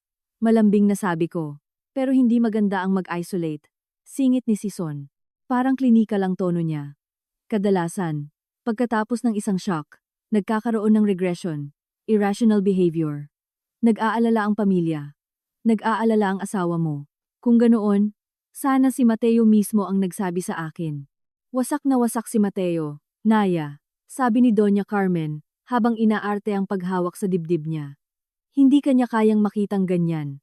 Masyadong masakit para sa kanya. Pero bilang pamilya mo, kailangan naming magdesisyon para sa kabutihan mo. Naglabas siya ng folder mula sa bag niya. Inusog iyon sa mesa, papunta sa akin. Mga options ito. Private clinics, magagandang lugar, kung saan pwede kang magpahinga. Makarecover malayo sa stress. Binuksan ko ang folder. Mga picture ng isang pasilidad. Puting pader. Malinis na hardin. Mukhang luxury hotel. Pero ang mga rehas sa bintana, na tinago sa mga baging, ay nagbubunyag ng totoong uri nito. Isang high-end psychiatric institution. Yan ang Los Alamos Sanatorium. Sabi ni Sison. The best. Comprehensive treatment. Evaluation. Kapag may favorable medical report ka na, Sa loob ng ilang buwan pwede ka nang bumalik sa lipunan, sa buhay mo, o sa pangangalaga nyo. Naya, please, sabi ni Doña Carmen, sa tonong nanunumbat. Magsalita ka naman na parang magkaaway tayo. Gusto lang ka naming tulungan. Siyempre, tulungan akong ikulong, para hindi na ako makaabala. Huwag kang magsalita ng ganyan. Hindi napigilan ni Katrina ang sarili. Pagkatapos ng lahat ng ginawa namin para sa'yo, pagkatapos ng disgrasya na dinala mo rito sa bahay dahil sa kalagayan mo. Kalagayan ko. Tinitigan ko siya. Ang ibig mo bang sabihin yung pagkawala ng baby ko? Yung pagkawala na tinulungan mong mangyari? Namutla si Katrina, napatayo. Kasinungalingan yan. Wala akong ginawa. Tama na, Katrina. Sinamaan siya ng tingin ni Doña Carmen. Tapos bumaling siya sa akin. Pilit ang ngiti niya. Huwag tayong mag-away. Lahat tayo nasasaktan. Suggestion lang ang sanatorium. In case na kailangan mo, in case na feeling mo overwhelmed ka. Overwhelmed ako sa usapang ito ngayon. Sabi ko sabay tayo. Kung mamarapatin nyo, aalis na ako. Naya, wait. Tumayo rin si Doña Carmen. May isa pang option. Kung ayaw mong pumunta sa center, pwede kang pumirma ng special power of attorney para ma-manage ni Mateo ang mga bagay-bagay habang nagre-recover ka. Para wala ka ng alalahanin at makafocus ka sa pagpapagaling. Iyon ang tunay na plano, ang SPA. Gamit yon, maa-access nila lahat ang mga bank account, ang mana, ang buhay ko. Si Carlos ang abogado ko. Siya nag-aasikaso ng affairs ko. Sabi ko habang kinukuha ang bag ko. Hindi ko kailangan si Mateo para dyan. Hindi mo pamilya si Carlos. Sabi ni Season na nakatayo na rin ngayon. Nawala ang pilit na kabaitan sa boses niya. Ang asawa ay may mga karapatan at obligasyon. Sa mga kaso ng napatunayang emotional instability, pwedeng magbigay ang judge ng provisional guardianship. Kung pipirma ka sa SPA, maiiwasan ang court case. Isang pampublikong issue na makakasira sa imahe mo. Malinaw na banta iyon. Pirmahan mo, o kakaladkarin ka namin sa korte, at idedeklarang baliw. Tiningnan ko silang tatlo. Si Doña Carmen sa kanyang maskara ng pag-aalala. Si Katrina sa kanyang pinipigilang galit. Si Sison sa kanyang malamig na husay. Parang pader sila. Akala nila na corner nila ako. Ngumiti ako. Isang malungkot at mahinang ngiti. Ang ngiting inaasahan nilang makita. Kailangan ko pong pag-isipan. Masyadong mabigat ito. Pagod na po ako. Tumango si Doña Carmen nang may pagwawagi. Akala niya sumuko na ako. Siyempre, iha. Take your time. Ilang araw. Kausapin mo si Mateo. Mas maipapaliwanag niya ito ng maayos. Sige po, kakausapin ko siya. Lumabas ako sa bahay na iyon na naglalakad. Hindi tumatakbo. Nakayuko ang ulo, ang talo ng biktima. Ganoon ang nakita nila. Iyon ang pinaniwalaan nila. Pagdating ko sa kondo, nahulog ang maskara. Mainit at malinis na galit ang nanalaitay sa akin. Gusto nilang maglaro ng madumi? Idedeklara akong incapacitated? Sige. Hindi ko tinawagan si Carlos. Tinawagan ko ang isang taong nakasave sa akin. Isang contact, dating blockmate noong college, isang taong nagtatrabaho sa mga bagay na hindi pinag-uusapan in public. Pinaliwanag ko ang kailangan ko. Isang maliit na device, undetectable, para makapag-record ng usapan ng malayo, at isang software para ma-access ang mga files sa remote computers. Nagbayad ako ng malaki. Cash. Hindi siya nagtanong. Kinabukasan, dumating ang package. Isang mukhang normal na wristwatch na may nakatagong memory at mic, at isang maliit na USB na may instructions. Habang tinitingnan ko iyon, tumunog ang telepono. Si Mateo. Ang boses niya ay puno ng pag-aalala. Malambing. Isang obra maestra ng pag-arte. Naya, mahal. Kinuwento sa akin ni Mama yung pag-uusap nyo. I'm so sorry sa naging paraan nila. Sumobra sila. Hindi. Nag-aalala lang sila. Katulad mo. Nanginginig ang boses ko. Siyempre nag-aalala ako. Asawa kita. Kailangan kitang maging okay. Pwede ba tayong magkita? Ngayon, mag-usap tayo. Tayong dalawa lang. Nagkita kami sa isang coffee shop sa BGC. Public place, ligtas. Suot ko ang recording watch. Nauna akong dumating. Siya 10 minutes late. May dalang red roses. Umupo siya. Hinawakan ng kamay ko. I'm sorry sa lahat. Sa pressure, sa pamilya ko. Sobra lang sila. Gusto nila kung ano ang the best para sa'yo. Para sa atin. Gusto ko lang na maging okay ka. Sabi niya habang pinipisilang kamay ko. Yung SPA. Hindi yon. Para kontrolin ka. Para tulungan ka. Para makapagpahinga ka. Ako na ang bahala sa lahat. Sa taxes, sa payments. Hindi mo na po problemahin kahit ano. At yung trust fund ko. Yung 20 milyon taon-taon. Sa'yo pa rin syempre. Pero mas maganda kung mai-invest yon. Para sa future natin. Our future. Kwento niya ulit. Sabi ni attorney. Season. Kapag hindi ako pumirma, magkakakorte. Totoo yon. Yumuko si Mateo. Nagkunwaring nasaktan. Yung procedure. Kung feeling ng family member na hindi ka okay, pwede siyang mag-request ng judicial evaluation. Pangit na proseso yun. Mahaba. Pwedeng malaman ng media. Ayoko niyan para sa'yo, Naya. Ang galing ng emotional blackmail. Ikukulong kita para sa ikabubuti mo o sisirain ko ang reputasyon mo. Namili ka ng lason. Kailangan ko pa ng isang araw, Mateo. Isang araw lang para iproseso ito. Siyempre, take your time. Uminom siya ng kape, pero konti lang. Sige, hindi naman nawawala ng kusa ang problema. At namimiss na kita. Ang lungkot sa bahay. Pag wala ka, tinitigan niya ako. Pilit na nagpapahiwatig ng pagmamahal. Ambisyon lang ang nakikita ko. Isang desperadong ambisyon. Nang gabing iyon, ginamit ko ang USB device. Sinunod ko ang instructions. Si Mateo. Tulad ng marami, iisa lang ang password sa lahat. Yung nakita kong tinipin niya. Pangalan ng kabayo niya nung bata siya. Kidlat. At yung birth year niya. Predictable. Gumana ang software. Na-access ko ang laptop niya ng remote. Nag-browse ako sa mga files at nahanap ang kayamanan. Isang folder na pinangalanang case nen. Binuksan ko ito. Mga kontrata, past due bank loans, pending lawsuits, foreclosure notices sa mga properties ng pamilya, at isang dokumento, ang pinaka-interesante. Isang draft ng petition for partial civil incapacity ni Naya Bautista de Leon, pinirmahan ng abogado niyang si Roman Sison. Petsa, susunod na linggo. Hindi nila ako binibigyan ng oras. Plano nilang kumilos agad. May mga emails din. Usapan sa pagitan ni na Mateo at Sison. Dapat maunahan natin bago pa siya kumuha ng sarili niyang expert. Pumayag na si Dr. Cruz. Pipirma siya sa report kapalit ng 3 milyong piso. May reserved room na sa Los Alamos na kapangalan sa kanya para sa 15th. 15. 5 araw mula ngayon. Sinave ko ang lahat. Dinownload. Kinopya sa 3 magkaibang lugar. Sa cloud, sa external hard drive, at sa USB flash drive na binaon ko sa isang paso. Tapos, ginawa ko ang susunod na hakbang.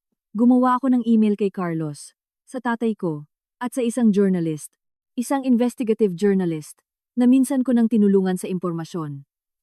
May utang na loob siya sa akin. Ang email ay maikli lang. Naka-attach dito ang impormasyon tungkol sa isang posibleng kaso ng coercion at medical falsification sa loob ng isang kilalang pamilya. In case na may mangyari sa akin, huwag niyo munang galawin hanggat may balita pa kayo sa akin sa loob ng 2 hours. Naka-attach lang ang unang page ng Petition of Incapacity na may pangalan ko at pirma ni Sison. Sinend ko. Tapos dinilit ko ang history. Huminga ako ng malalim. Handa na ang chessboard. Gagalaw sila bukas o sa susunod na araw. Hawak ko ang baraha nila, pero kailangan ko pa ng isa. Isang insider witness, at isa lang ang pwedeng gumawa nun. Tinawagan ko si Paulo. Pinapunta ko siya, hindi sa kondo, kundi sa isang malayong parke na maraming bata, maingay, kung saan walang makakarinig sa amin. Dumating siyang kinakabahan. Anong problema, Naya? Okay ka lang ba? Ikukulong nila ako, Paulo. Ready na ang petition nila. May bayad na doktor. At may kwarto na sa sanatorium para sa 15th. Namutla siya. Hindi sila aabot sa ganon. Aabot sila. At kailangan kong tulungan mo ako. O lumayo ka na lang. Hindi ako magagalit kahit ano piliin mo. Ano gusto mong gawin ko? Gusto ko nandoon ka sa meeting, kapag pinag-uusapan nila to. Na i-record mo sa cellphone mo, na kumuha ka ng ebidensya ng mga plano nila. Delikado yun. Kapag nahuli nila ako. Alam ko, Kaya nga hindi kita pinipilit. Pero yun lang ang paraan. Lalaban ako. O makukulong ako. At kapag nakulong ako, alam mo na ang mangyayari. Kukunin ni Mateo lahat. At kapag naubos na niya hanggang sa huling sentimo ko, saka pa lang ako makakalabas. Tumingin si Paolo sa mga batang naglalaro. Huminga siya ng malalim. May anak ako, Naya. Bata pa. Sina Katrina at Doña Carmen. Kapag pinalayas nila ako sa pamilya, wala na akong matitira. Kapag tinulungan mo ako, bibigyan kita. Hindi milyon-milyon. Pero sapat para makapagsimula ka ulit, malayo sa kanila. Tumingin siya sa mga mata ko. Naghanap ng kasinungalingan. Walang nakita. Tumango ng dahan-dahan. Sige, gagawin ko. Kailan ang meeting? Bukas. Nagpatawag si Doña Carmen ng family dinner para pag-usapan ang sitwasyon ko. Nandoon ka. I-record mo lahat. Gagawin ko. At Paulo. Salamat. Huwag ka munang magpasalamat. Hintayin mo muna kung magawa. Naghiwalay kami. Naglakad ako pa uwi.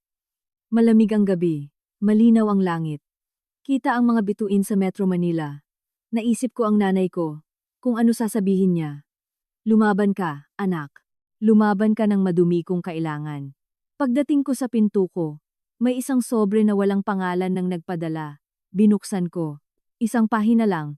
Isang printed photo ko palabas ng parke, kasama si Paulo. Kinuha mula sa malayo, gamit ang telephoto lens.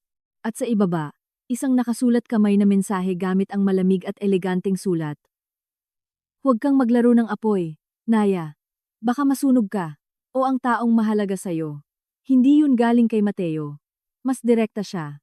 Hindi rin galing kay Doña Carmen. Galing kay Katrina. Sigurado ako. Isang warning. O banta.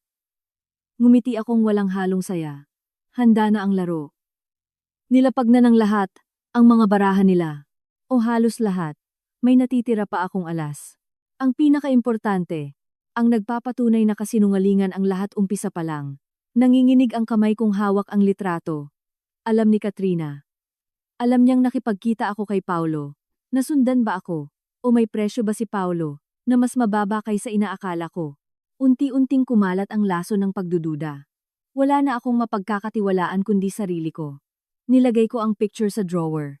Hindi ko sinira. Ebidensya din ito. Panibagong piraso ng puzzle. Tumunog ang cellphone ko. Si Paulo. Pilit ang boses niya. Hirap huminga. Naya, ngayong gabi ang dinner. 9:00 sa bahay ni Doña Carmen. Sabi niya required daw lahat para pagdesisyonan ang future mo. Pupunta ka ba? Oo. Pinatawag nila ako bilang mahirap na pinsan na bibigyan ng limos. Pero pupunta ako. At naka-on ang phone ko sa bulsa ng polo ko. Mag-ingat ka, Paulo. Ikaw din. Kapag nagduda si Katrina. Nagdududa na siya. Pinadalhan niya ako ng picture. Tahimik at mabigat. Diyos ko. Patibong pala ito sa ating dalawa. Pwede. O baka nananakot lang para hindi ko gawin ang susunod na hakbang. Pero gagawin ko pa rin. Binaba ko ang tawag. Nagsuot ako ng itim. Simpleng bestida. Hindi pansinin. Parang anino. Sinuot ko ang recording watch ko. Chinek ang battery. Full. Lumabas ako ng kondo. Hindi na lumingon pabalik. Ang bahay ni Doña Carmen ay kumikinang na parang pinakintab na kabaong. Nakabukas lahat ng ilaw sa bintana. Mamahaling sasakyan sa driveway. Pumasok ako. Kinuha ng mayordoma ang coat ko. Blanko ang mga mata niya. Sa dining room, nandoon na silang lahat. Si Doña Carmen sa kabisera. Si Mateo sa kanan niya, si Katrina sa kaliwa, si Paulo sa malayo, at si Attorney Sison. Nandoon din si Dr. Cruz, ang doktor. Ang binayarang doktor, na hindi ko dapat alam. Naya, iha, maupo ka. Tinuro ni Doña Carmen ang isang upuan sa kabilang dulo, kaharap nila parang isang nasasakdal. Umupo ako. Salamat at dumating ka, sabi ni Mateo. Hindi siya ngumiti. Mukhang importanteng meeting ito. Kalmadong sabi ko. May doktor pa. Kaibigan ng pamilya si Dr. Cruz, sabi ni Doña Carmen. Nandito siya in case kailangan natin ng professional advice.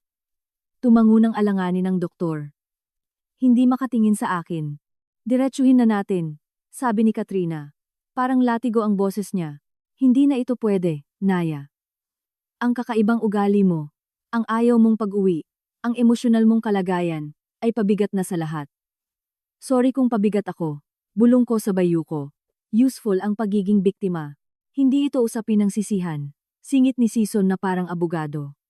Usapin ito ng mga facts, at sinasabi ng facts, na kailangan mo ng tulong. Nagkakaisa ang pamilya dito. Tiningnan ko si Paulo. Nakatingin siya sa plato niya. Hindi gumagalaw ang mga kamay niya. Nagdadasal na huwag tumunog ang cellphone sa bulsa niya. Nagkakaisa? Tanong ko. Kasama si Mateo, ang asawa ko.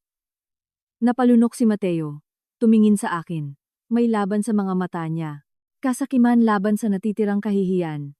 Nanalo ang kasakiman. Oo, Naya, pati ako. Para sa ikabubuti mo. Pipirma ka ba sa voluntary admission sa Los Alamos? O kailangan pa naming gumawa ng ibang paraan? Voluntary admission sa sanatorium? Rest center yun. Sabi ni Dr. Cruz. Unang beses nagsalita. Peke ang lambing ng boses niya. Evaluation. Therapy. Walang may sabing mental hospital. Pero yun ang totoo, di ba, Doc? Tinitigan ko siya. Isang lugar na pinagkukulungan ng mga tao. Para sa ikabubuti nila. Umiwas siya ng tingin. Ito ang pinakamagandang option. Giit ni Doña Carmen. Magiging ligtas ka doon. Aalagaan. At legally, habang nasa treatment ka, makakakuha si Mateo ng provisional guardianship mo. Pansamantala lang hanggang gumaling ka. At kung gumaling ako sa isang araw o isang taon, sino magdedesisyon? Ang mga doktor. Mabilis na sagot ni Sison. Ang team ng center. Sila mag-i-evaluate sa'yo. Ang team na kayo ang nagbabayad. Naisip ko ng malakas. Nasabi ko ng malakas. Namutla ng konti si Sison. Seryosong akusasyon yan, Mrs. Obserbasyon lang. Pinatong ko ang mga kamay ko sa mesa. So, ito ang plano. Ikukulong niyo ako. Idedeklarang baliw. Makukuha ng asawa ko ang pera ko. Tapos mawawala na ako. Maganda. Malinis. Huwag kang magsalita ng ganyan. Sigaw ni Mateo sabay hampas sa mesa. Para sa'yo ito. Tignan mo nga sarili mo. Nagiging paranoid ka na. Iniisip mong conspiracy ang lahat. Kasi, totoo, Mateo. Ang boses ko ngayon ay parang manipis na yelo. Naalala mo ang usapan nyo. Yung usapan nyo ng mama mo nung araw ng kasal natin, sa private office. Pinag-usapan nyo ang 100 milyon. Annulment. Naalala mo? Katahimikang nakakabingi. Hindi makahinga si Doña Carmen. Binaba ni Katrina ang tinidor niya.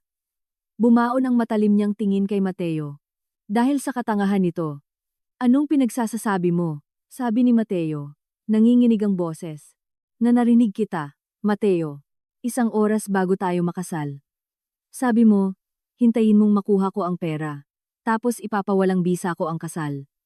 Pamilyar ba? Tumayo siya. Kumayod ang upuan niya. Sinungaling ka. May sakit ka na talaga sa isip. May sakit. O hindi lang ako kasing tanga ng inakala nyo. Tumayo rin ako. May recording ako, Mateo. Ng boses mo. Ng boses nyong dalawa. Kasinungalingan. Nasa Florera ang recording nun, pero hindi nila alam yon. Mapanganib na sugal. Yon. Pero gumana. Kumalat ang takot sa mga mukha nila. Baliw ka na, bulong ni Doña Carmen. Pero nawawasak na ang kumpiyansa niya. Hindi ito kabaliwan. Ebidensya to. At subukan niyo akong galawin. Subukan niyo akong ikulong. At lalabas ang ebidensyang ito. Kasama ng mga report ng utang ng pamilyang ito. Kasama ang petition of incapacity. Kasama ang pagbayad ng 3 milyon kay Dr. Cruz. Namutla ang doktor. Ako. Hindi. Tumahimik ka, tanga. Bulyaw ni Katrina. Tapos hinarap niya ako. Ang mga mata niya'y puno ng galit. Matalino kang haliparot ka, pero hindi sapat. Walang mapapatunayan ng isang recording. Pwedeng dinoktor yan. At ikaw, mag-isa ka lang. Kami ang mga De Leon. Hindi na ako mag-isa ngayon, sabi ko, at tumingin ako kay Paulo. Sinundan nila ang tingin ko. Nanigas si Paulo. Naintindihan agad ni Doña Carmen. Ikaw, sumisitsit niyang boses. Kawalang kwentang uod. Pumanig ka sa kanya. Tumayo si Paulo. Nanginginig, pero nagsalita. Tama na to, Tita Carmen. Tama na ang lahat ng to. Nakakadiri na kayo. lumayas ka sa bahay ko. Sigaw ni Doña Carmen, nakatayo na rin, nanginginig na tinuturo ang pinto. At huwag ka nang babalik. Hindi ka pamilya. Mas gugustuhin ko pa. Naglakad si Paulo papunta sa pinto. Tumigil siya. Tumingin sa akin. Sasama ka ba, Naya? Tumango ako. Umikot ako sa mesa. Dumaan ako sa tabi ni Mateo. Hindi man lang siya makatingin sa akin. Nakayuko siya sa upuan, talunan. Hindi pa tapos to. Naya, sabi ni Katrina sa nakamamatay na kalmado. Hindi magtatapos to ng ganito sa akin. Oo, sagot ko nang hindi lumilingon. Lumabas kami. Sumalpok sa akin ang preskong hangin ng kalayaan. Naglakad kami ni Paulo ng mabilis, walang imikan. Pagliko namin sa kanto, sumandal siya sa pader habang hinihingal. Na-record ko lahat, Naya. Lahat. Yung 3 milyon. Yung sa sanatorium. Yung pag-amin ni Mateo na hindi niya tinanggi ang nangyari nung kasal. Lahat. Akin na. Nilabas niya ang phone niya. In-unlock ang screen. Iniabot sa akin. Nandyan ang audio file. I-send mo sa sarili mo. Ginawa ko. Ginamit ko ang data ko. At na-send ang malaking file sa cloud ko, sa email ko. Tapos dinilit ko ang file sa phone niya. Ngayon, umalis ka na, Paulo. Lumayo ka. Kunin mo ang anak mo. Umalis muna kayo sa Metro Manila.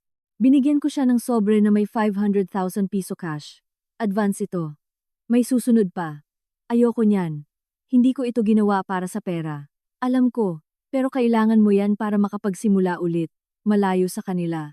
Please. Kinuha niya ang sobre. Tumango. At ikaw, anong gagawin mo?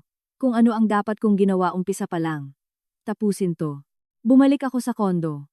Umupo ako sa sahig ng living room. Nasa lap ko ang laptop. Nagsuot ako ng earphones at pinindot ang play. Malinaw na pumasok sa pandinig ko ang mga boses nila. Doña Carmen, dapat maunahan natin, bago pa siya kumuha ng sarili niyang expert. Season, pumayag na si Dr. Cruz. Pipirma siya sa report kapalit ng 3 milyon. Kalahati muna. Mateo, paano kung lumaban siya? Kung tumawag ng pulis? Katrina, ano sasabihin niya? Na gusto siyang tulungan ng mapagmahal niyang pamilya. Sasabihin ng doktor na paranoid delusional siya. Salita niya laban sa atin. At nasa atin ang doktor. Doña Carmen, may reserved room na sa Los Alamos. Pipirma siya sa voluntary admission o pipirma ang doktor ng emergency at aalis siyang nakaambulansya. Nakatali kung kailangan. Mateo, kailangan niya munang pirmahan ang special power of attorney. Yun ang pinaka-importante. Si Son, gagawin yun sa center under medical supervision. May gamot siya. Mas madali siyang mapasunod. Pinakinggan ko ng 1, 2, 3 beses. Bawat salita, bawat malupit na tawa, bawat walang awang plano, hindi ako umiyak. Sinunog na ng galit ko ang lahat ng luha ko. Hawak ko ang ultimate weapon, ang recording ng plano nilang ikulong ako para nakawan ako. Kasama pa roon ang didirektang pag-amin ni Mateo tungkol sa araw ng kasal. Puro at ginto, pero hindi pa sapat. Hindi para sirain sila, kundi para lang protektahan ang sarili ko. Gusto ko ng higit pa. Gusto kong magbayad sila. Tiningnan ko ang orasan. 2:00 ng madaling araw. Nag-email ako kay Carlos, ang abogado ko, kasama ang audio file. Carlos, nandito ito. Bukas ng umaga sa office mo. Maghahanda tayo para sa counter-attack. Nag-email din ako kay Rafi Dantes, yung investigative journalist. Text lang, nasa akin ang recording. At mas malala pa ito sa inakala mo. Bukas ng 12:00, sa dating coffee shop. Pumunta ka ng mag-isa. Sa wakas, ginawa ko ang isang bagay na matagal ko nang dinedelay. Nagbukas ako ng blank document at nagsimulang magsulat. Mula umpisa. Mula nung nakilala ko si Mateo. Ang mabilis na ligawan. Ang pressure na magpakasal. Ang mana ng nanay ko. Ang usapang narinig ko. Ang peking trust fund. Ang cameras. Ang tini Katrina. Ang peking pagbubuntis. Ang dinahilang miscarriage. Ang petition for incapacity. Ang meeting ngayong gabi. Lahat, may petsa, pangalan, at detalye. Ito ang statement ko. Ang testimony ko kung sakaling may mangyari sa akin. Sinave ko ito sa iba't ibang lugar. At pinadala ang isang kopya sa email na tanging tatay ko lang ang nakakaalam. Nang matapos ako, paumaga na. Nagsisimula ng humuni ang mga unang ibon. Tumayo ako. Tumunog ang mga buto ko. Tiningnan ko ang salamin.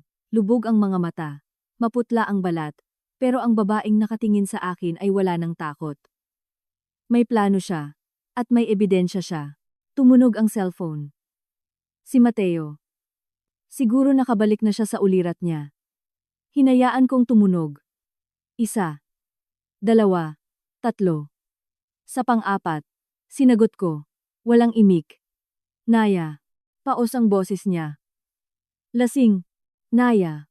Parang awa mo na. Kausapin mo ako. Tahimik ako. I'm sorry. I'm so sorry. Idea yun ni Mama. At ni Sison. Ayoko sana. Pero yung mga utang. Kailangan mong maintindihan. Tahimik lang ako. Panay record sa call niya. Siyempre. Maayos natin to. Kalimutan natin ang lahat ng to. Bumalik ka na sa bahay. Magiging totoong pamilya tayo. Wala si Mama. Wala si Katrina. Tayong dalawa lang. Please. Nakakaawa. At kasinungalingan. Mateo, sabi ko sa wakas. Kakaiba ang boses ko. Flat. Parang sa ibang tao. Huli na ang lahat. Nakapili ka na ng panig mo. Ngayon, harapin mo ang mga consequences. Huwag kang gagawa ng kalokohan. Bulyaw niya. Bumabalik ang panik. Kami ang mga De Leon. Wawasakin ka namin. Sinubukan niyo na. Kalmado kong sabi. Ngayon, ako naman. Binaba ko ang tawag at binlock ang number niya. Pumapasok na ang araw sa bintana. Isang bagong araw. Ang araw ng katotohanan. Nagsuot ako ng komportabling damit, flat shoes. Naghanda ako para sa giyera. Hindi gamit ang luha, hindi gamit ang banta, kundi facts, ebidensya, at ang malamig, at di mapipigilang lakas ng katotohanan. May meeting ako sa abogado at isang journalist. Malapit na ang endgame, at nasa akin ang winning move. Kailangan ko lang malaman kung paano at kailan ito gagamitin. Amoy lumang kape at papel ang office ni Carlos. 10:00 ng umaga. Namumutla si Carlos habang pinapakinggan ang recording sa pangalawang pagkakataon. Nang matapos, inalis niya ang salamin niya at kinusot ang mata niya. Diyos ko, Naya, kriminal to. Conspiracy to falsify diagnosis. Coercion. Grave threats. Alam ko. Anong gagawin natin? Pwede tayong pumunta sa pulis, mag-file ng kaso. Sa ebidensyang ito, sapat na para magbukas sila ng investigasyon. Babagsak ang IBP kay Sison, ang PRC kay Dr. Cruz. At sa mga De Leon. Sumuko ang mukha ni Carlos. Mahirap. Salita lang ito. Walang physical crime na na-record. Attempted coercion. Oo, pero sa mga abogado nila, pwede nilang ilusot na private family conversation iyon na out of context, na nag-aalala sila sa health mo. Sinasabi mo ba na walang mangyayari? Naging mas matalim ang boses ko, kaysa sinadya ko. Hindi. Ang sinasabi ko, kailangan natin ng isa pa. Isang bagay na tuluyang magtatali sa kamay ni Mateo. Isang bagay na pipigil sa paglalaro niya. Tumunog ang phone ko, private number. Sinagot ko. Mrs. De Leon. Si Roman Sison ito. Ang boses niya ay kasing lamig pa rin sa recording. Kailangan nating mag-usap. Tayong dalawa lang. Wala na po tayong dapat pag-usapan, Attorney Sison. Sa tingin ko meron. May hawak kayong bagay na kailangan ko, at may hawak akong kailangan nyo. Isang oras, sa lobby ng The Pen. Public yun. Walang mangyayari sa'yo. Tiningnan ko si Carlos. Kumunot ang noo niya at umiling. Patibong yan. Patibong lahat to mula nang makasal ka. Anong meron kayo na magiging interesado ako? Tanong ko. Impormasyon tungkol kay Paulo. Ang pinsan ng asawa mo. O ex-ali mo. Kung yun ang gusto mong itawag. Isang oras. Binaba niya. Napabuntong hininga si Carlos. Huwag kang pumunta. Pupunta ako. Pero hindi ako mag-iisa. 11:30, pumasok ako sa lobby ng The Peninsula Manila. Nandoon na si Sison sa isang mesa sa dulo. Mag-isa. Umupo ako sa harap niya. Hindi ako umorder ng kahit ano. Salamat sa pagpunta. Naglabas siya ng phone. Nilapag sa mesa. Isang recorded call ni Paulo kay Katrina kagabi. Pinindot niya ang play. Boses ni Paulo, malabo, natataranta. Hindi ko na kaya, Kat. Binablockmail niya ako. Sabi niya kapag hindi ko siya tinulungan, ipagkakalat niya, yung sayo, dati pa. Yung tungkol sa hardinero natin. Natatakot ako. Malamig ang sagot ni Katrina. At bakit mo sinasabi sa akin yan, pinsan? Para tulungan mo ako. Nakapili ka na ng kampo mo. Mabulok ka sana. Naputol ang tawag. Kinuha ni Sison ang phone. Sinubukan ni Paolo na i-blackmail si Katrina sa isang sikreto nung teenager pa sila. Isang sikreto na matagal na naming alam lahat. Isang desperadong paraan para bumalik siya sa pamilya. Dahil si Paolo, mahal kong Naya, ay baon sa utang sa sugal at walang pasensya ang mga naniningil sa kanya. Akala niya, pag pumanig siya sa'yo, malulusutan niya. Pero kagabi pagkatapos niyang makausap ka, pinuntahan siya ng mga inutangan niya. Binigyan lang siya ng hanggang tanghali ngayon. Kaya sinubukan niyang magmakaawa sa pamilya at pumalpak siya. Nangilo ang sikmura ko. Totoo iyon. Traitor ba si Paolo sa umpisa pa lang? O natatakot lang talaga siya? Anong gusto mong palabasin? Na mahina ang testigo mo. Na mababasag ang testimony niya sa korte. Dahil baon siya sa utang at sinungaling. At kung wala siya, mawawalan ng bigat ang recording mo. Delikado pa rin ito sa akin at kay Dr. Cruz. Oo. Pero para sa pamilyang De Leon, salita iyon ng isang babaeng hindi stable laban sa asawa niya at biyenan niya. Stable ako. Magiging hindi ka na. Ngumiti siya ng nakakapanindig balahibo. Kapag pinakita ko ito sa judge at kinuwento ko kung paano mo minanipula ang isang kawawang sugarol para i-record ang pamilya niya, kung paano ka nag-fake ng pregnancy, kung paano ka nag-provoke ng miscarriage para sisihin ang hipag mo. Mas maraming sapot ang nangyayari dito, kaysa sa inaakala mo, Mrs. De Leon. Tumayo siya, nag-iwan ng 1,000 sa mesa. Heto ang offer ko. Burahin mo ang recording, lahat ng kopya, at iuurong ng pamilya ang petisyon. Papayag si Mateo sa isang malinis at mabilis na annulment. Maiiwan sa iyo ng buo ang mana mo, at maghihiwa-hiwalay tayo ng tahimik. At ikaw, at si Dr.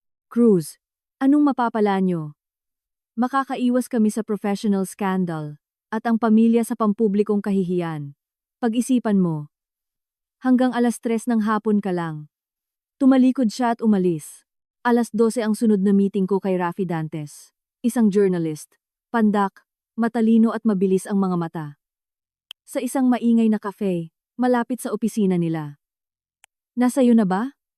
Bungad niya. Binigay ko sa kanya ang earphones. Pinakinggan niya ang recording. Lumaki ang mata niya. Pampasabog to. Naya. Purong pampasabog. Sison. Ang star lawyer. Cruz. Ang high society doctor. At ang mga De Leon. Nagpaplanong ikulong ang tagapagmana. Front page ito sa Linggo. May problema. Kinuwento ko kay Rafi yung kay Paulo. Ang tawag, ang mga utang, na pwede siyang bumaligtad bilang witness. Kinamot ni Rafi ang baba niya. Makakapagpahina yan. Oo, pero hindi makakasira. Ang recording ay objective fact. Boses nila yan. Kahit sabihin pa ni Paulo na tinutukan mo siya ng baril para mag-record. Yung conversation is conversation crimen yun. Lalo na yung part na true million kay Doc, panunuhol yun. At yung pagpilit na i-confine ka. Pamimilit at pananakot yun. Baka makaiwas ang pamilya sa kulungan. Pero sa iskandalo, hindi. Kapag lumabas to, hindi na magpapakita ng mukha ang mga De Leon. Sa Manila, isasara ng mga bangko ang gripo nila. Guguho ang mundong puno ng kaplastikan nila. Minsan mas malala pa yun sa kulungan. Kailangan kong ipapublish mo na agad. Pero, hinaan niya ang boses niya. Kapag na-publish ko to, mabubuksan ang Pandora's box. Ikaw ang magiging sentro ng media circus. Ang buhay mo, ang past mo, uungkatin. Handa ka ba? Hindi ako handa. Pero hindi na ako pwedeng umatras. I-publish mo. Sige. Bukas. Linggo. Front page. May link sa site na may transcript. Siguraduhin mong may magaling kang abogado sa Lunes ng umaga. Meron na. Lumabas ako sa cafe. 2:00. 1 oras para pag-isipan ang offer ni Sison. Sunod-sunod ang pag-vibrate ng cellphone ko. Unknown numbers. Sina Mateo, Doña Carmen, Katrina. Inignore ko lahat. Maliban sa isa. Si Paulo. Naya, please sagutin mo. Kailangan kong mag-explain. Hindi ito kung ano ang inaakala mo. Desperado ang boses niya sa voicemail. Totoo. O baka isa na namang arte. Hindi ko na alam ang pagkakaiba. Nagpa siya akong makita siya sa huling pagkakataon. Sa isang mataong lugar. Terminal ng bus sa Cubao. Nauna ako. 5 minutes late siya. Parang tumanda siya ng 10 taon. Mapula ang mga mata. Nanginginig ang kamay. Salamat. Hingal niya. Binablackmail ako ni Katrina. May nangyaring car accident dati. Nakainom ako nagdadrive. Alam niya. Sabi niya kapag hindi kita tinaraydor, isusumbong niya, at mawawalan ako ng custody sa anak ko. Sorry, Naya. I'm so sorry. At totoo din ang mga utang ko sa sugal. Pero hinding-hindi ko. Gusto talaga kitang tulungan. Maniwala ka. Kaso, takot na takot ako. Totoo ang takot niya. Amoy ko. Pero mas malakas ang kawalan ko ng tiwala. Huli na ang lahat. Paolo. Umiikot na ang gulong. Anong gagawin mo? Kung ano ang kailangan kong gawin. Tumalikod ako. Teka, hinawakan niya ako sa braso. Nagulat ako sa lakas niya. Hindi sila susuko. Kausap ni Mateo. Yung mga delikadong tao. Kapag pinablish mo yan, hindi lang demandahan ang aabutin mo. May mas malalang pwedeng mangyari. Tanggapin mo na ang offer. Yun na lang ang lusot mo. Lusot ko. O lusot mo. Baka binigyan ka din ni Season ng offer. Pera pambayad sa utang mo kapalit ng pagkumbinsi sa akin. Nagbago ang mukha niya. Binitawan niya ako na parang napaso siya. Hindi siya nagsalita. Hindi niya tinanggi. Totoo. Lahat sila may presyo. Kahit si Paulo. Walang imik na lumayo ako at nakihalo sa mga tao. 3:30. Tinawagan ko si Season sa payphone. Basura ang offer mo, sabi ko. Pagkasagot niya, wala akong buburahin. At bukas, malalaman ng lahat kung sino talaga kayo. Binaba ko bago pa siya makasagot. Dumilim na sa Metro Manila. Sa kondo ko, nag-impake ako ng maliit na bag, damit, dokumento, backup copies. Nakahanap si Carlos ng discreet hotel room para sa akin nakapangalan sa law firm. For security reasons, sabi niya. 8:00 ng gabi, nag-doorbell sa labas. Sumilip ako sa peephole, 2 lalaking nakasuit, hindi mukhang pulis. Mukhang mas malala. Mga goons, malamang. Nag-doorbell ulit. Mahaba, walang tigil. Hindi ko binuksan. Tinawagan ko si Carlos. May mga tao sa labas ng pinto ko. Pulis? Hindi yata. Huwag mong bubuksan. Diyan ka lang. Tatawag ako ng pulis. Sasabihin kong may trespassers. Ginawa niya. Nanatili ang mga lalaki ng ilang minuto. Tapos may pinindot sila sa tainga nila. Isang earpiece, malamang nakatanggap ng utos, at umalis. 10 minutes later, tumunog ang personal phone ko. Si Mateo. Ngayon, sinagot ko. Nagtawag ka pa ng pulis para sa sarili mong pamilya. Halos sumigaw siya. Hindi pamilya ang mga lalaking yon, Mateo. Mga goons mo yon. Gusto lang nilang makipag-usap para mapigilan kang gumawa ng kalokohan. Ang pinakamalaking kalokohan na ginawa ko ay ang pakasalan ka. Tapos na tayo, Mateo. Bukas malalaman na ang lahat. Kapag ginawa mo yan, wawasakin kita. Sigaw niya. Hindi lang gamit ang mga abogado. Isinusumpa ko. Pagsisisihan mo to. Nagsisisi na ako, kalmado kong sabi. Na hindi kita kinasuhan nung araw pa lang ng kasal natin. Binaba ko at pinatay ang cellphone ko. 10:00. Tiningnan ko ang balita sa laptop. Isang maliit na flash report sa society section. Tensyon sa pamilya De Leon. Ayon sa mga sources, may marital crisis daw na nagaganap matapos ang pagkawala ng unang tagapagmana. Nagpapahinga ngayon ang batang asawa na si Naya Bautista sa labas ng Maynila. Sila ang naglabas niyon. Unang hakbang para kontrolin ang kwento. Bukas. Mas malakas ang kwento ko. Humiga ako sa kama ng hotel, nakatingin sa kisame. Hindi ako makatulog. Nire-review ko ang lahat. May nakalimutan ako. Isang nawawalang piraso. Ang unang recording. Nung araw ng kasal. Nandoon pa rin sa Florera sa hacienda. Hindi ko na nakuha. Nakalimutan ko na sa dami ng nangyari. Iyon ang pinakalumang ebidensya, ang pinakamalakas. Ang magpapatunay na planado na ito, simula pa sa unang segundo. Masyadong mapanganib kung babalikan ko iyon ngayon.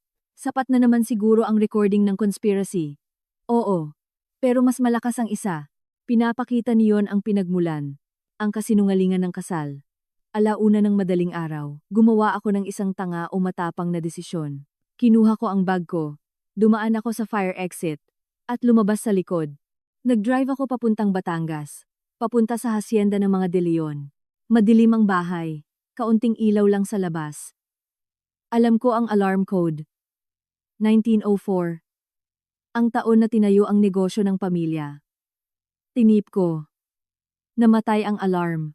Pumasok ako ng tahimik. Ganoon pa rin ang Hall of Mirrors, katulad nung araw ng kasal. Walang tao, maalikabok. Dumiretso ako sa private office. Nandoon pa rin ang Chinese porcelain vase sa tabi ng bintana. Pinasok ko ang kamay ko. Naramdaman ko ang ilalim. Wala. Sinubukan ko ulit. Wala. Binuhat ko iyon. Walang laman. Yan ba ang hinahanap mo? Lumingon ako. Huminto ang puso ko. Si Katrina. Nasa pintuan. Nakarobe. May hawak na baso ng alak. Isang ngiting tabingi sa mga labi niya. Nakakatawa kung gaano ka-predictable, Naya. Alam kong babalikan mo to. Sabi ni Mateo, nagbabluff ka lang. Pero kilala kita. Isa kang daga, na nag-iipon ng tira-tira.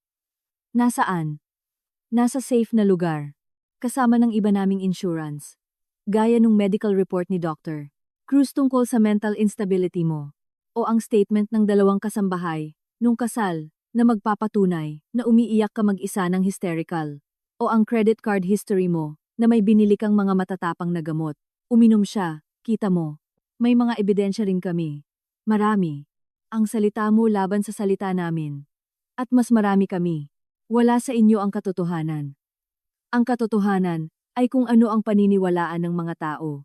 At bukas, maniniwala silang isang babaeng nabaliw dahil sa pagkamatay ng nanay niya at sa pagkawala ng anak niya, ay gumawa ng isang baliw na kwento para i-blackmail ang pamilyang kumupkop sa kanya. At yung kaibigan mong journalist, mapipilitang mag-publish ng public apology. O kakasuhan namin siya hanggang sa maghirap siya. Lumapit siya. Amoy murang alak ang hininga niya. Tanggapin mo na ang offer, Naya. Umalis ka na, bitbit ang pera mo. Higit pa yan sa deserve mo. Sa unang pagkakataon ng gabing iyon, nakaramdam ako ng takot. Malamig na takot. Tama siya. Kaya nilang gumawa ng sarili nilang kwento. Kaya nilang ibaon ang katotohanan ko sa ilalim ng mga kasinungalingan at mga bayarang testigo. May pera sila at walang konsensya. At kung hindi ako pumayag, kung ganoon, gagamitin namin ang iba pa naming resources, yung mga di gaanong legal. Delikado ang Maynila, Naya. Minsan may mga malulungkot na nangyayari sa mga babaeng nag-iisa. Nawala ang ngiti niya. Ngayon, lumayas ka sa bahay ko. Lumabas akong walang dala, at dala ang kasiguraduhan na ang laban kinabukasan ay hindi magiging tagumpay na inaasahan ko. Isa itong digmaan ng patibayan. At mas marami silang bala. Pagbalik ko sa hotel, binuksan ko ang phone ko. Dose-dose ng missed calls. Mga banta mula kay Mateo. Isa mula kay Doña Carmen, na nagsasabing pagsisisihan ko ang ginawa kong pananakit sa pamilya. At sa huli, isa mula kay Paulo. Maikli lang, tumakas ka na. Isa itong patibong sa loob ng patibong. At nahulog ako. Nasa akin ang conspiracy recording. Oo, pero nasa kanila ang wedding recording. May mga testigo sila. May fake medical report sila. May kapangyarihan sila. Tumingin ako sa bintana. Tulog ang syudad. O nagpapanggap na tulog. Pagsikat ng araw bukas, sasabog ang lahat. At hindi ko alam kung sino ang matitirang nakatayo. Pero may isang bagay akong sigurado. Hindi na ako pwedeng umatras. Masyado na akong malayo ang narating. Kailangan ko na lang sumulong. Harapin ang mangyayari na hawak ang katotohanan. Kahit may takot sa puso ko. Hindi pa tuluyang checkmate. Tuloy ang laro. At ang susunod na galaw ang magiging huli. Makulimlim ang bukang liwayway ng linggo. Kasing kulay ng mood ko. Umupo ako sa harap ng laptop sa hotel. Pagpatak ng 8:00, inilabas ng dyaryo ni Rafi Dantes ang digital front page nito. Mga De Leon. Ang sabuatan laban sa tagapagmana. Malalaki at nakabold ang headline. Sa ilalim, picture ng pamilya na nakangiti sa isang charity event, at ang picture ko mas maliit at seryoso. Binuksan ko ang article. Maganda, matapang. May mga transcripts mula sa recording. Binanggit ang pangalan ni Sison, Cruz, ang mga utang, ang plano sa sanatorium. Walang binanggit tungkol sa wedding recording, dahil wala iyon sa kanila. Pero sapat na ang nandoon. Wala pang isang oras. Parang sasabog ang cellphone ko. Media, mga kaibigan, Unknown numbers. Pinatay ko. Binuksan ko ang TV. Sa isang news channel, may nagdedebate na tungkol sa iskandalo sa high society. Pinapakita nila ang harapan ng bahay ng mga De Leon. Nakasara ang mga gate at bintana. 10:00, may kumatok sa kwarto ko. Si Carlos. May dalang folder. Mabigat ang mukha niya. Gumalaw na sila gamit ang PR team nila. Kakalabas lang nila ng statement. Iniabot niya sa akin ang papel. Nakasulat doon. Lubos na ikinalulungkot ng pamilya De Leon ang paninirang puri na pinasimulan ni Naya Bautista, na kasalukuyang dumaranas ng matinding emosyonal na problema, matapos ang malungkot na pagkawala ng miyembro ng pamilya. Ang mga ibinibintang na recordings ay edited, at gawa-gawa lamang. Nagtitiwala kami sa hustisya. Hinihingi namin ang inyong pag-unawa at privacy para sa lahat. Expected na yon. I-deny, mag-play victim. Tapos, tanong ko. Tapos, hindi tumitigil sa kakaring ang telepono ko. Sa fiscal's office. Nakatanggap daw sila ng anonymous copy ng recording. Gusto kanilang kausapin bilang biktima ng coercion at threats. Maganda yon. First step. Pero kailangan pa ng mas matibay. Ang original recording, o solid na witness. Hindi uubra si Paulo. Alam ko, may iba pa ba? Napabuntong hininga si Carlos. Nag-file si Mateo ng kasong cyber libel laban sa'yo, at isang urgent request for injunction. Gusto niyang pagbawalan kang lumapit sa kanya o sa pamilya niya. At humihingi siya ng legal guardian para sa'yo dahil sa pagiging incapacitated mo. May bago silang medical report mula sa isa na namang bayarang doktor. Gumagalaw ng mabilis ang mga piraso nila, parang mga hayop na na-corner. Pagsapit ng tanghali, nakatanggap ako ng email mula sa isang bagong account ni Paulo. Nasa safe ng study room ni Mateo, ang original recorder. Ang combination ay the 22nd of October 1934 2, 1, 0, 3, 4. Lucky numbers iyan ni Doña Carmen. Sorry sa lahat, tumakas ka na. Tiningnan ko si Carlos. Patibong yan. Malamang. Pero paano kung hindi? Ang original recording ang magiging susi, ang proof of premeditation. Kung wala yon, magiging salita lang ng babaeng nasasaktan, laban sa makapangyarihang pamilya. Kung nandyan yon, ebidensya yon, ng marital fraud mula sa unang araw. Kukunin ko, sabi ko. Naya, kabaliwan yan. Baka puno ng tao doon ngayon. O kaya mga pulis. Hindi. Sigurado nagtatago sila doon. Pinapagaling ang mga sugat nila. Nagpaplano. Ito na ang chance. Sasamahan kita. Hindi. Abogado kita. Hindi ka pwedeng maging accomplice sa trespassing. Dito ka lang. Kung hindi ako nakabalik in 2 hours, tumawag ka ng pulis. Sabihin mo inimbitahan ako doon at nag-aalala ka sa buhay ko. Lumabas ako. Nag-drive pabalik sa hacienda. Mukhang walang tao. Walang mga sasakyan. Nag-park ako sa malayo. Naglakad sa likod, sa daanan ng mga suppliers. Nakasara ang pinto sa kusina. Pero ang bintana sa laundry room na sira ang lock ay bumukas ng tinulak ko. Nasa loob na ako. Sobrang tahimik. Isang mamahalin, malambot, at nakakamatay na katahimikan. Mabilis akong umakyat sa study room ni Mateo. Sarado ang pinto, pero hindi nakalock. Binuksan ko. Magulo ang opisina. Mga nagkalat na papel. Parang may naghanap ng nagmamadali. Nasa pader ang vault, sa likod ng isang painting. Lumang model, de ikot. Nanginginig ang mga daliri ko. Dabalumpo. 10. 24. Umikot ang dial. Isang click. Pangalawa. Pangatlo. Hinila ko ang lever. Bumukas ang pinto ng vault. Sa loob, mga dokumento, passport, alahas. At sa isang gilid, nandoon ang maliit na digital recorder ko. Kinuha ko, binuksan ko. Low battery, pero andun ang mga files. Yung sa araw ng kasal, nakita ko. Bitawan mo yan. Lumingon ako. Si Mateo, nakatayo sa may pinto. Iba ang itsura niya. Magulo ang buhok, hindi nakapag-shave, mapula ang mga mata. May hawak siya sa kamay niya, na hindi cellphone. Isang maliit na baril. Sinira mo ang lahat, paos ang boses niya. Lahat. Naniningil na ang mga bangko ngayong umaga. Umaalis na ang mga business partners namin. Ginawa mo kaming katatawanan sa buong Maynila. Dahil sa'yo, hindi dahil sa akin, Mateo. Dahil sa kasakiman mo. Tumahimik ka. Nanginginig ang baril sa kamay niya. Akin na yung recorder at ang phone mo, na may lahat ng copies. At ano, papatayin mo ako dito? Mas malaking iskandalo yan. Hindi kita papatayin. Babarilin kita sa binti. Sasabihin kong nahuli kitang nagnanakaw. Inatake mo ako.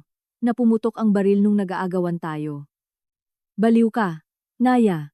Maniniwala silang lahat. Lumapit siya. Nakita ko ang takot sa mata niya.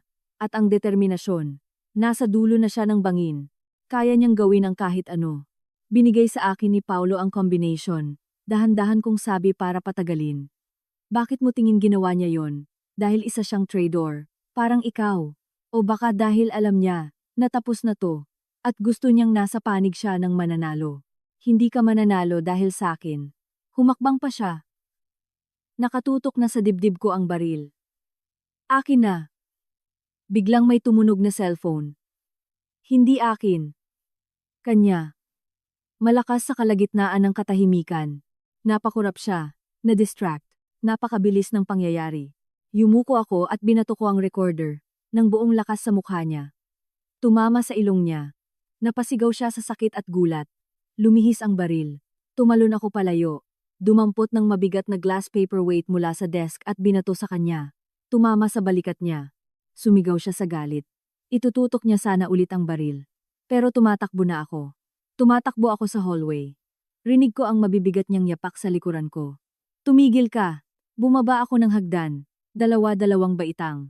Nadapa ako sa huling step. Napaluhod ako. Tumagos ang sakit. Lumingon ako. Nasa taas siya ng hagdan, nakatutok ang baril. Dalawang itim na butas ng galit ang mga mata niya. Biglang may isang anino na lumabas mula sa living room. Dumamba si Paulo kay Mateo. Bumagsak ang dalawang lalaki sa sahig. Gumulong sila. Nabitawan ni Mateo ang baril, at dumulas ito sa marmol na sahig. Takbo, Naya. Sigaw ni Paulo, habang pinipigilan si Mateo, na nagwawalang parang baliw. Hindi na ako nagdalawang isip. Gumapang ako papunta sa baril, dinampot ko iyon. Mabigat, malamig. Tumayo ako at itinutok sa kanila. Tama na, sigaw ko. Hindi nanginginig ang boses ko. Naghiwalay silang dalawa, hinihingal. Tiningnan ako ni Mateo, tapos tiningnan ang baril sa kamay ko. Ang galit sa mukha niya ay naging takot. Hindi mo kaya.